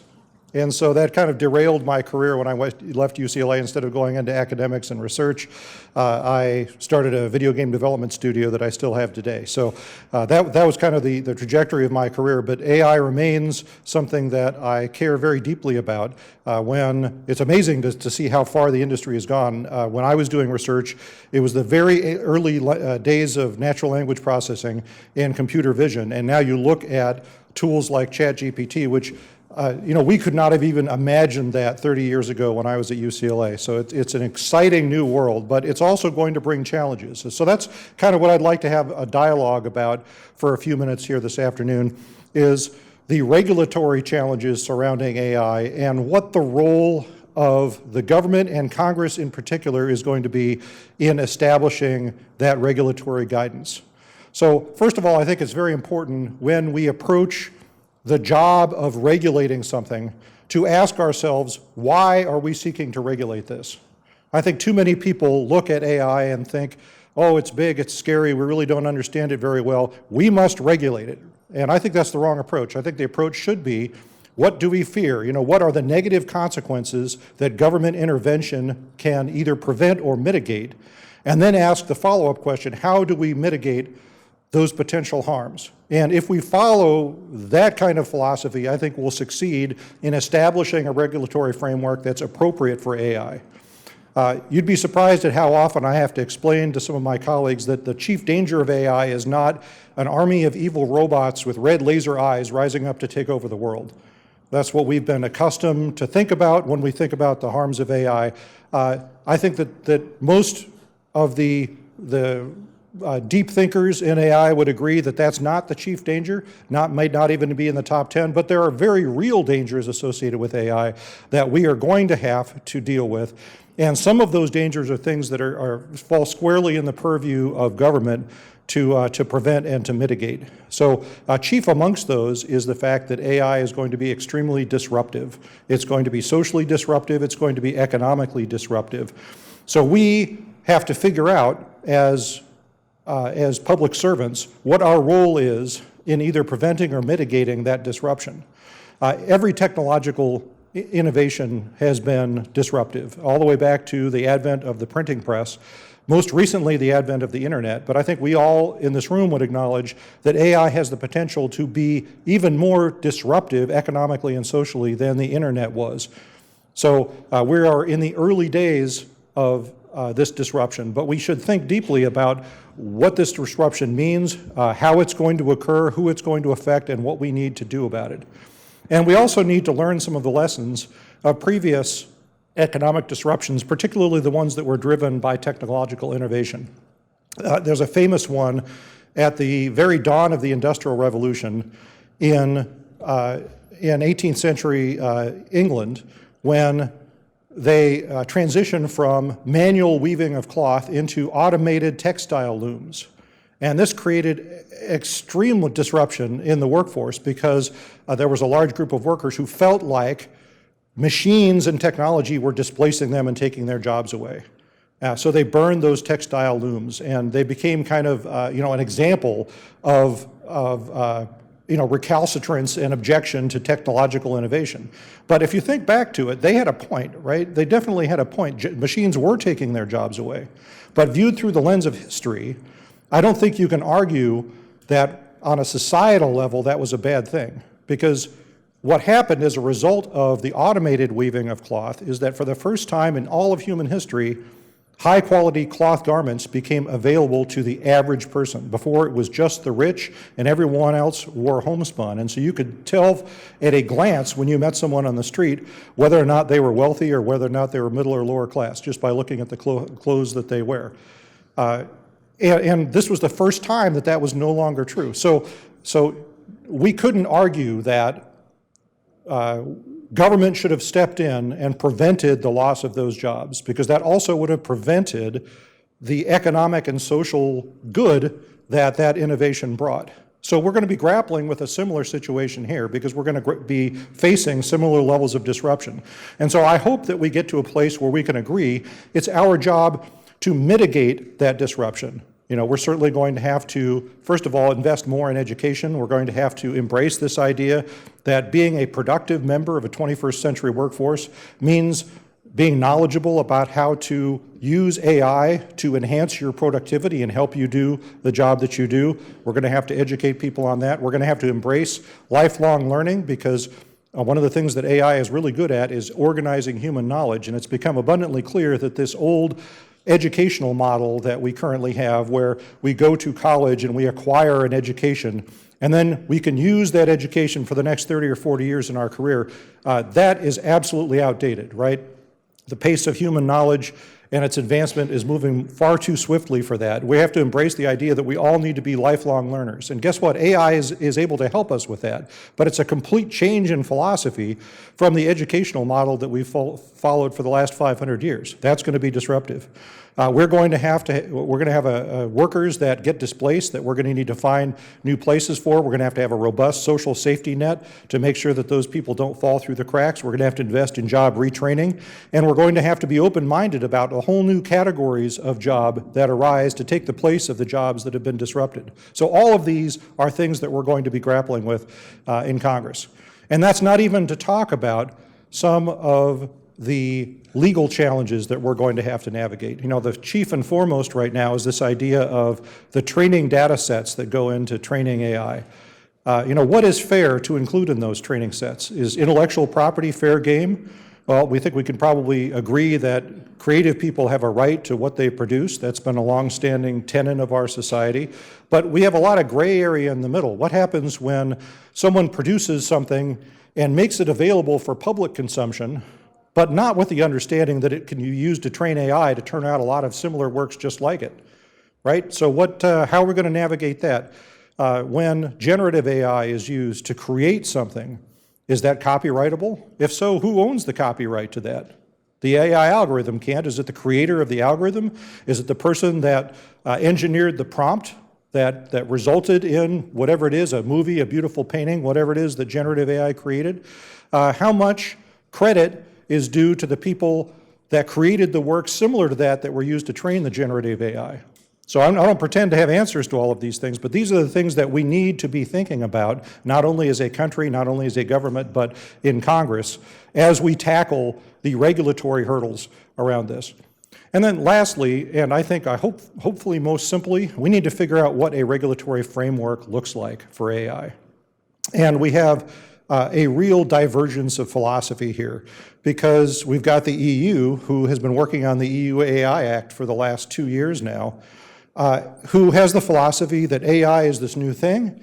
We're going to spin up a new bureaucracy. We're going to risk categorize everything that's AI related. And if you fall into anything but a low risk category, you need essentially a license, a permission slip from your government to use AI. And we're going to create a bureaucracy filled with experts and problem solved, right? Moving on. And already we've seen some of the problems with that kind of approach because a month ago I spent an entire weekend reading the revisions to the EU AI Act that were just introduced a couple of months ago as a result of the fact that when the AI Act was created, generative AI was unknown, large language models were not yet a thing, and so they had to go back and say, oh shoot, we better account for all of these things. So that's one problem. But the bigger problem, from my point of view, is that we already have our sectoral regulating authorities that are having to deal with this problem now, not tomorrow. Now they're having to deal with this. We had a hearing in the Health Subcommittee last week in which I was astonished that the FDA testified they had over 500 applications for the use of AI in medical devices in the last year. 500 applications. So they're having to deal with this question of patient safety and the interaction between that and AI now. They're having to deal with, if you retrain an AI algorithm that they've already issued a license for, does that require a new license? Is it a condition of the existing license? They're having to think about this displacement that takes place. They're having to think, or CMS is having to think about how to cover these various AI-enabled training or treatment regimes. So, and this is just the FDA. We have all of our other sectoral authorities that are grappling with this same problem in different domains. The FAA with autonomously piloted drones. We're having to deal with NHTSA, of course, with autonomously driven cars. So all of our sectoral authorities are already having to solve this problem. So here's the question, and this is a rhetorical question. I don't have an answer to it yet, but I think you can figure out the way I'm leaning. Do we preempt that away from all of our sectoral authorities and say, no, we're going to create a whole nother regulatory body to deal with this regulation, and just because it's AI, we're going to take decision-making authority away from you and give it to somebody else? Or do we allow our existing sectoral authorities to exercise their existing power with regulating their existing spaces and then spin up the technical resources that they need to accomplish that job? And I think that would probably be a better way to go. We call that a hub and spoke model. The spokes are all of our existing sectoral authorities, like the FDA, and the hub would be a pool of technical resource, experts that could help an AI regulatory sandbox that can be used to test AI, resource that can be brought to bear, maybe an advisory body, kind of like the NTSB, the role that they play with the FAA, where they can make recommendations like, hey, have you thought about this? Because this might be a good idea. So we're in the early days of trying to figure this out, but I think that if we are guided by those principles, the principle that we need to figure out why we regulate, we need to figure out what harms we're trying to mitigate so that we can build a framework that does that mitigation, and if we try and focus on empowering the existing sectoral authorities with an eye towards not regulating algorithms, but regulating outcomes, I think that we'll be successful. So obviously it's something I care deeply about. I thank you for being here and being part of the discussion, because only by working together, I'm talking about government, industry, and academia, are we going to be able to solve this problem. But if we do, the fruits of that labor could be an expansion in productivity and economic activity that we have not experienced for 100 years. And I think that's a real benefit there waiting for us if we can do our jobs right.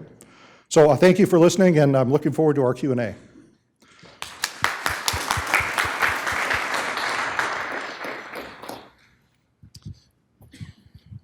Congressman, thank you so much for joining us today and for staying for a little fireside chat Q&A. It is so delightful to have somebody with a computer science background in Congress who can explain to everyone and your colleagues what's happening and what it all means. I want to just start with a broad question, which is, we're talking about this now, but it's been going on for a while. Why do you think that the public and now policymakers got so quickly energized about AI after the generative AI came out? Well, I think it's pretty clear that although from an academic standpoint, the advance of AI has been fairly gradual, that just recently we've had these generative large language models such as BARD and ChatGPT that have illustrated the potential of AI. We've got something called the Turing test in computer science that is supposed to be the test that indicates when we've achieved general intelligence in AI, and that's when someone at the end of a communications line typing into a computer can't tell if they're talking to AI or a real person on the other end. That would be called passing the Turing test. And before, it's always been very clear that we weren't even close. Right. But when you interact with ChatGPT, I mean, it certainly doesn't pass the Turing test, but I think it illustrates the potential. For the first time, people look at that and say, oh my goodness, this is almost like talking to a person. I think that's what's catalyzed the sudden interest. Well, and you were right to go straight to what is happening in the EU. And following exactly what Europe does is, I don't believe, the right model for the United States. But they are starting to centralize into one authority. Now you hear Senator Schumer's putting together his SAFE framework. The White House, I know, put out some voluntary commitments from some of our member companies and other companies. Can you, just based on what's happening, all the activity, talk about what House Republicans are going to do? Who will you work with? What do you support that's already going on? The Schumer discussions, the White House's efforts. Give us your perspective from House Republicans. Sure. So, to be clear, I don't speak for House Republicans. I don't speak for the House. We have a a working group in AI that the speaker has put together. It is not a Republican working group, it's a bipartisan working group. It's not a formal body. Anyone who's interested can join and show up to our meetings. He's kind of informally asked me to head it up just because I've been doing some thinking in this space. But I think, first of all, talking about the frameworks that have been offered, overwhelmingly these are positive things. It's good, it's great that we are talking about this. I've certainly been talking with my colleagues in the Senate. I've been talking with OSTP in the White House. I think that this, the voluntary standards that they've come up with are really, forward-looking. I'm not sure these are things that I would be in favor of requiring, but it's a great first step in thinking about what does it mean when we say that AI is trustworthy? What do we mean when we say that AI is responsible? What do we mean when we say it's human-centered, right? These are not technical terms. They're kind of moral terms. There's a lot of emotional content in there. So this is all great. Talking about like the regulatory landscape, I think the thing that we need to focus on is that to catalyze the investment that's going to be required in this technology. I mean, thinking about the fact that training a next generation generative large language model probably is going to cost $100 million. That's going to be the starting point. That kind of investment can only occur if there's regulatory certainty. The one thing that investment capital hates is uncertainty. This thought that they could make this investment and tomorrow someone up in the government could decide, you know what, that's illegal. So we need to provide that certainty. We need to create a landscape where we make forward-thinking decisions about what is allowed, what's not allowed, and the way that government is going to intersect with industry in regulating it. And to provide certainty, it has to be durable. So it can't be that next year we change our minds and do something different, which is what's so destructive about what the EU is doing, because they're trying to solve the whole problem now. And I think what's become abundantly clear is it's going to be the work of decades, not years or months, to have this whole regulatory focus, scheme come into focus. So what we need to do is we need to take we need to be more granular. We need to take the pieces, the bite-sized pieces that we know we can digest and get right now and do those first.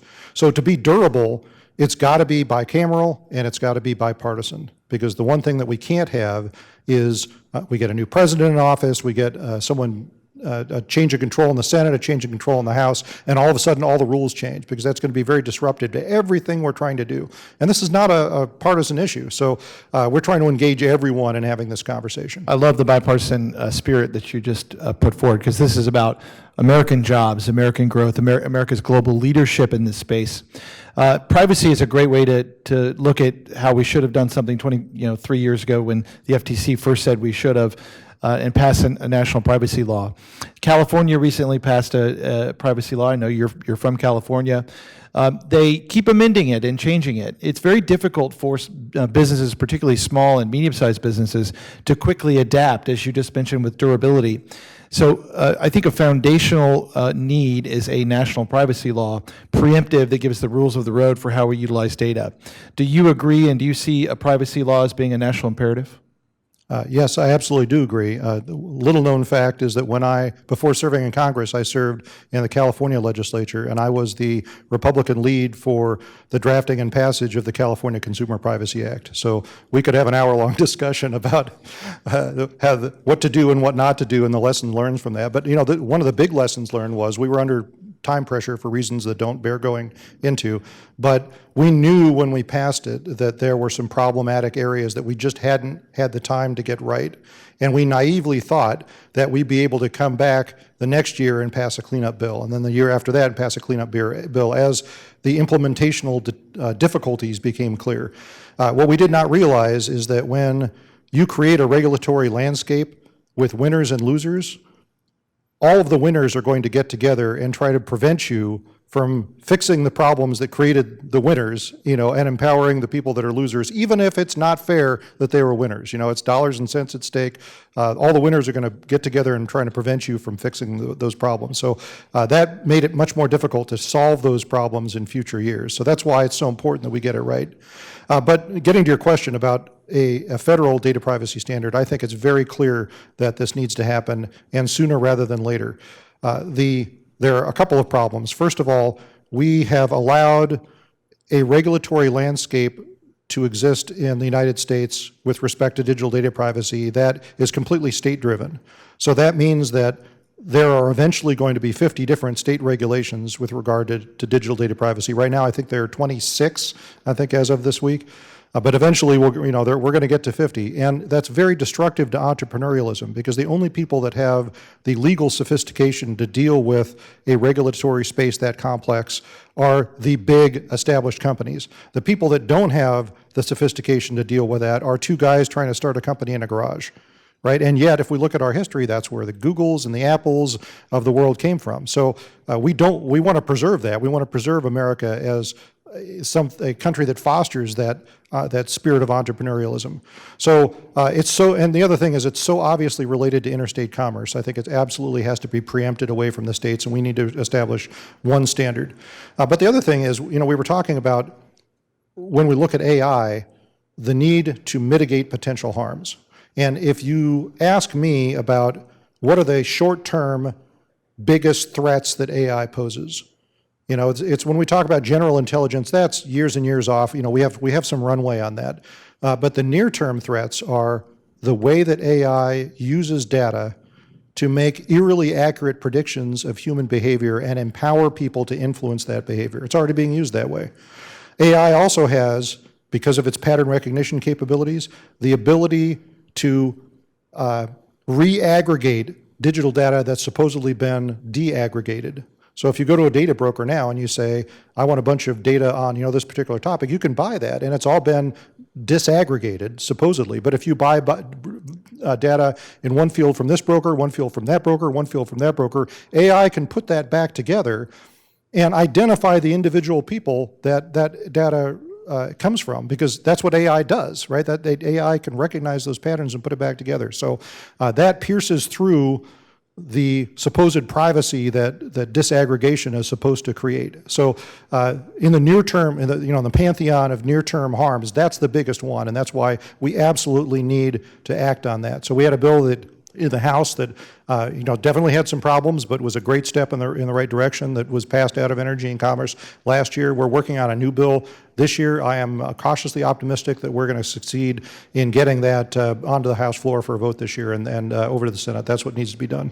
And we're optimistic it'll make it through all the way to the Senate too. But even if the House passes a really good model, it'll help with the states as they look for something to pick up on for a standard for a bill. Last question for you. There's been a lot of talk about jobs. I heard you mention it. People are worried about jobs. Is AI going to take my job? But then also, as we build the AI innovation economy, we need workers to fill those jobs. Our STEM education is not producing the students we need. Our immigration system is broken, so we're not able to get the H-1Bs in we need to take the jobs. We have a jobs problem. Talk about that in your final wrap up, and we're so glad that you're here to talk about these items. So go ahead. Sure. Well, that's probably one of the long-term negative consequences that people fear the most. AI is coming for your job, but the reality is complicated. And it's already, this isn't something that we need to be talking about in a decade. This is something that's already at issue now. If you look at the Hollywood writers' strike, that's one of the big elements of disagreement between the writers and the studios, is the writers would like a commitment from the studios that they will not use AI in creating scripts. So, we have to think is this a reasonable thing to have? And in a way, I hope it catalyzes a bigger discussion about this, because on the one hand, you can look at that and say, if I was a writer, that would seem completely reasonable. Why, if we have AI writing scripts, it's going to require fewer writers, that's going to take writers' jobs away. That's something that the union ought to be fighting against, right? On the other hand, is it short-sighted to think that? Because we don't know what disruption is going to bring, only that it will be disruptive. And if we let the principles of free markets operate, it will largely be beneficial to everyone. Maybe or maybe not the writers, just like maybe or maybe not the textile workers in pre-industrial revolutionary England. But, think about this.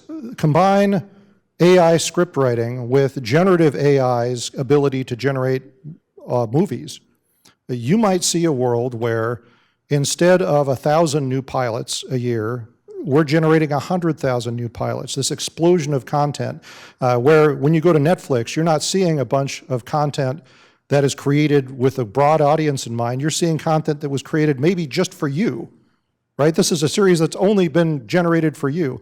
That could create more, an order of magnitude more jobs for scriptwriters, a landscape like that. And yes, it would be scriptwriters who knew how to use AI to empower them to create scripts. Fascinating. But it's not fair to say that AI is going to take scriptwriters' jobs away. The reality is much more complicated. So that's the kind of thinking, extrapolational thinking that we're going to have to start doing. But to pretend that we can prevent the disruption, I think is foolish. We need to mitigate the harms of the disruption. We need to manage the disruption. We need to, do that instead of preventing the disruption. I love hearing about a balanced approach. So we're harnessing the benefits of AI while safeguards to protect our workers. That's the balance that we're hoping that all the consumers, the public will think about, and not just think about the Terminator and SafeNet and the doomsday scenarios, but also think about disease, think about curing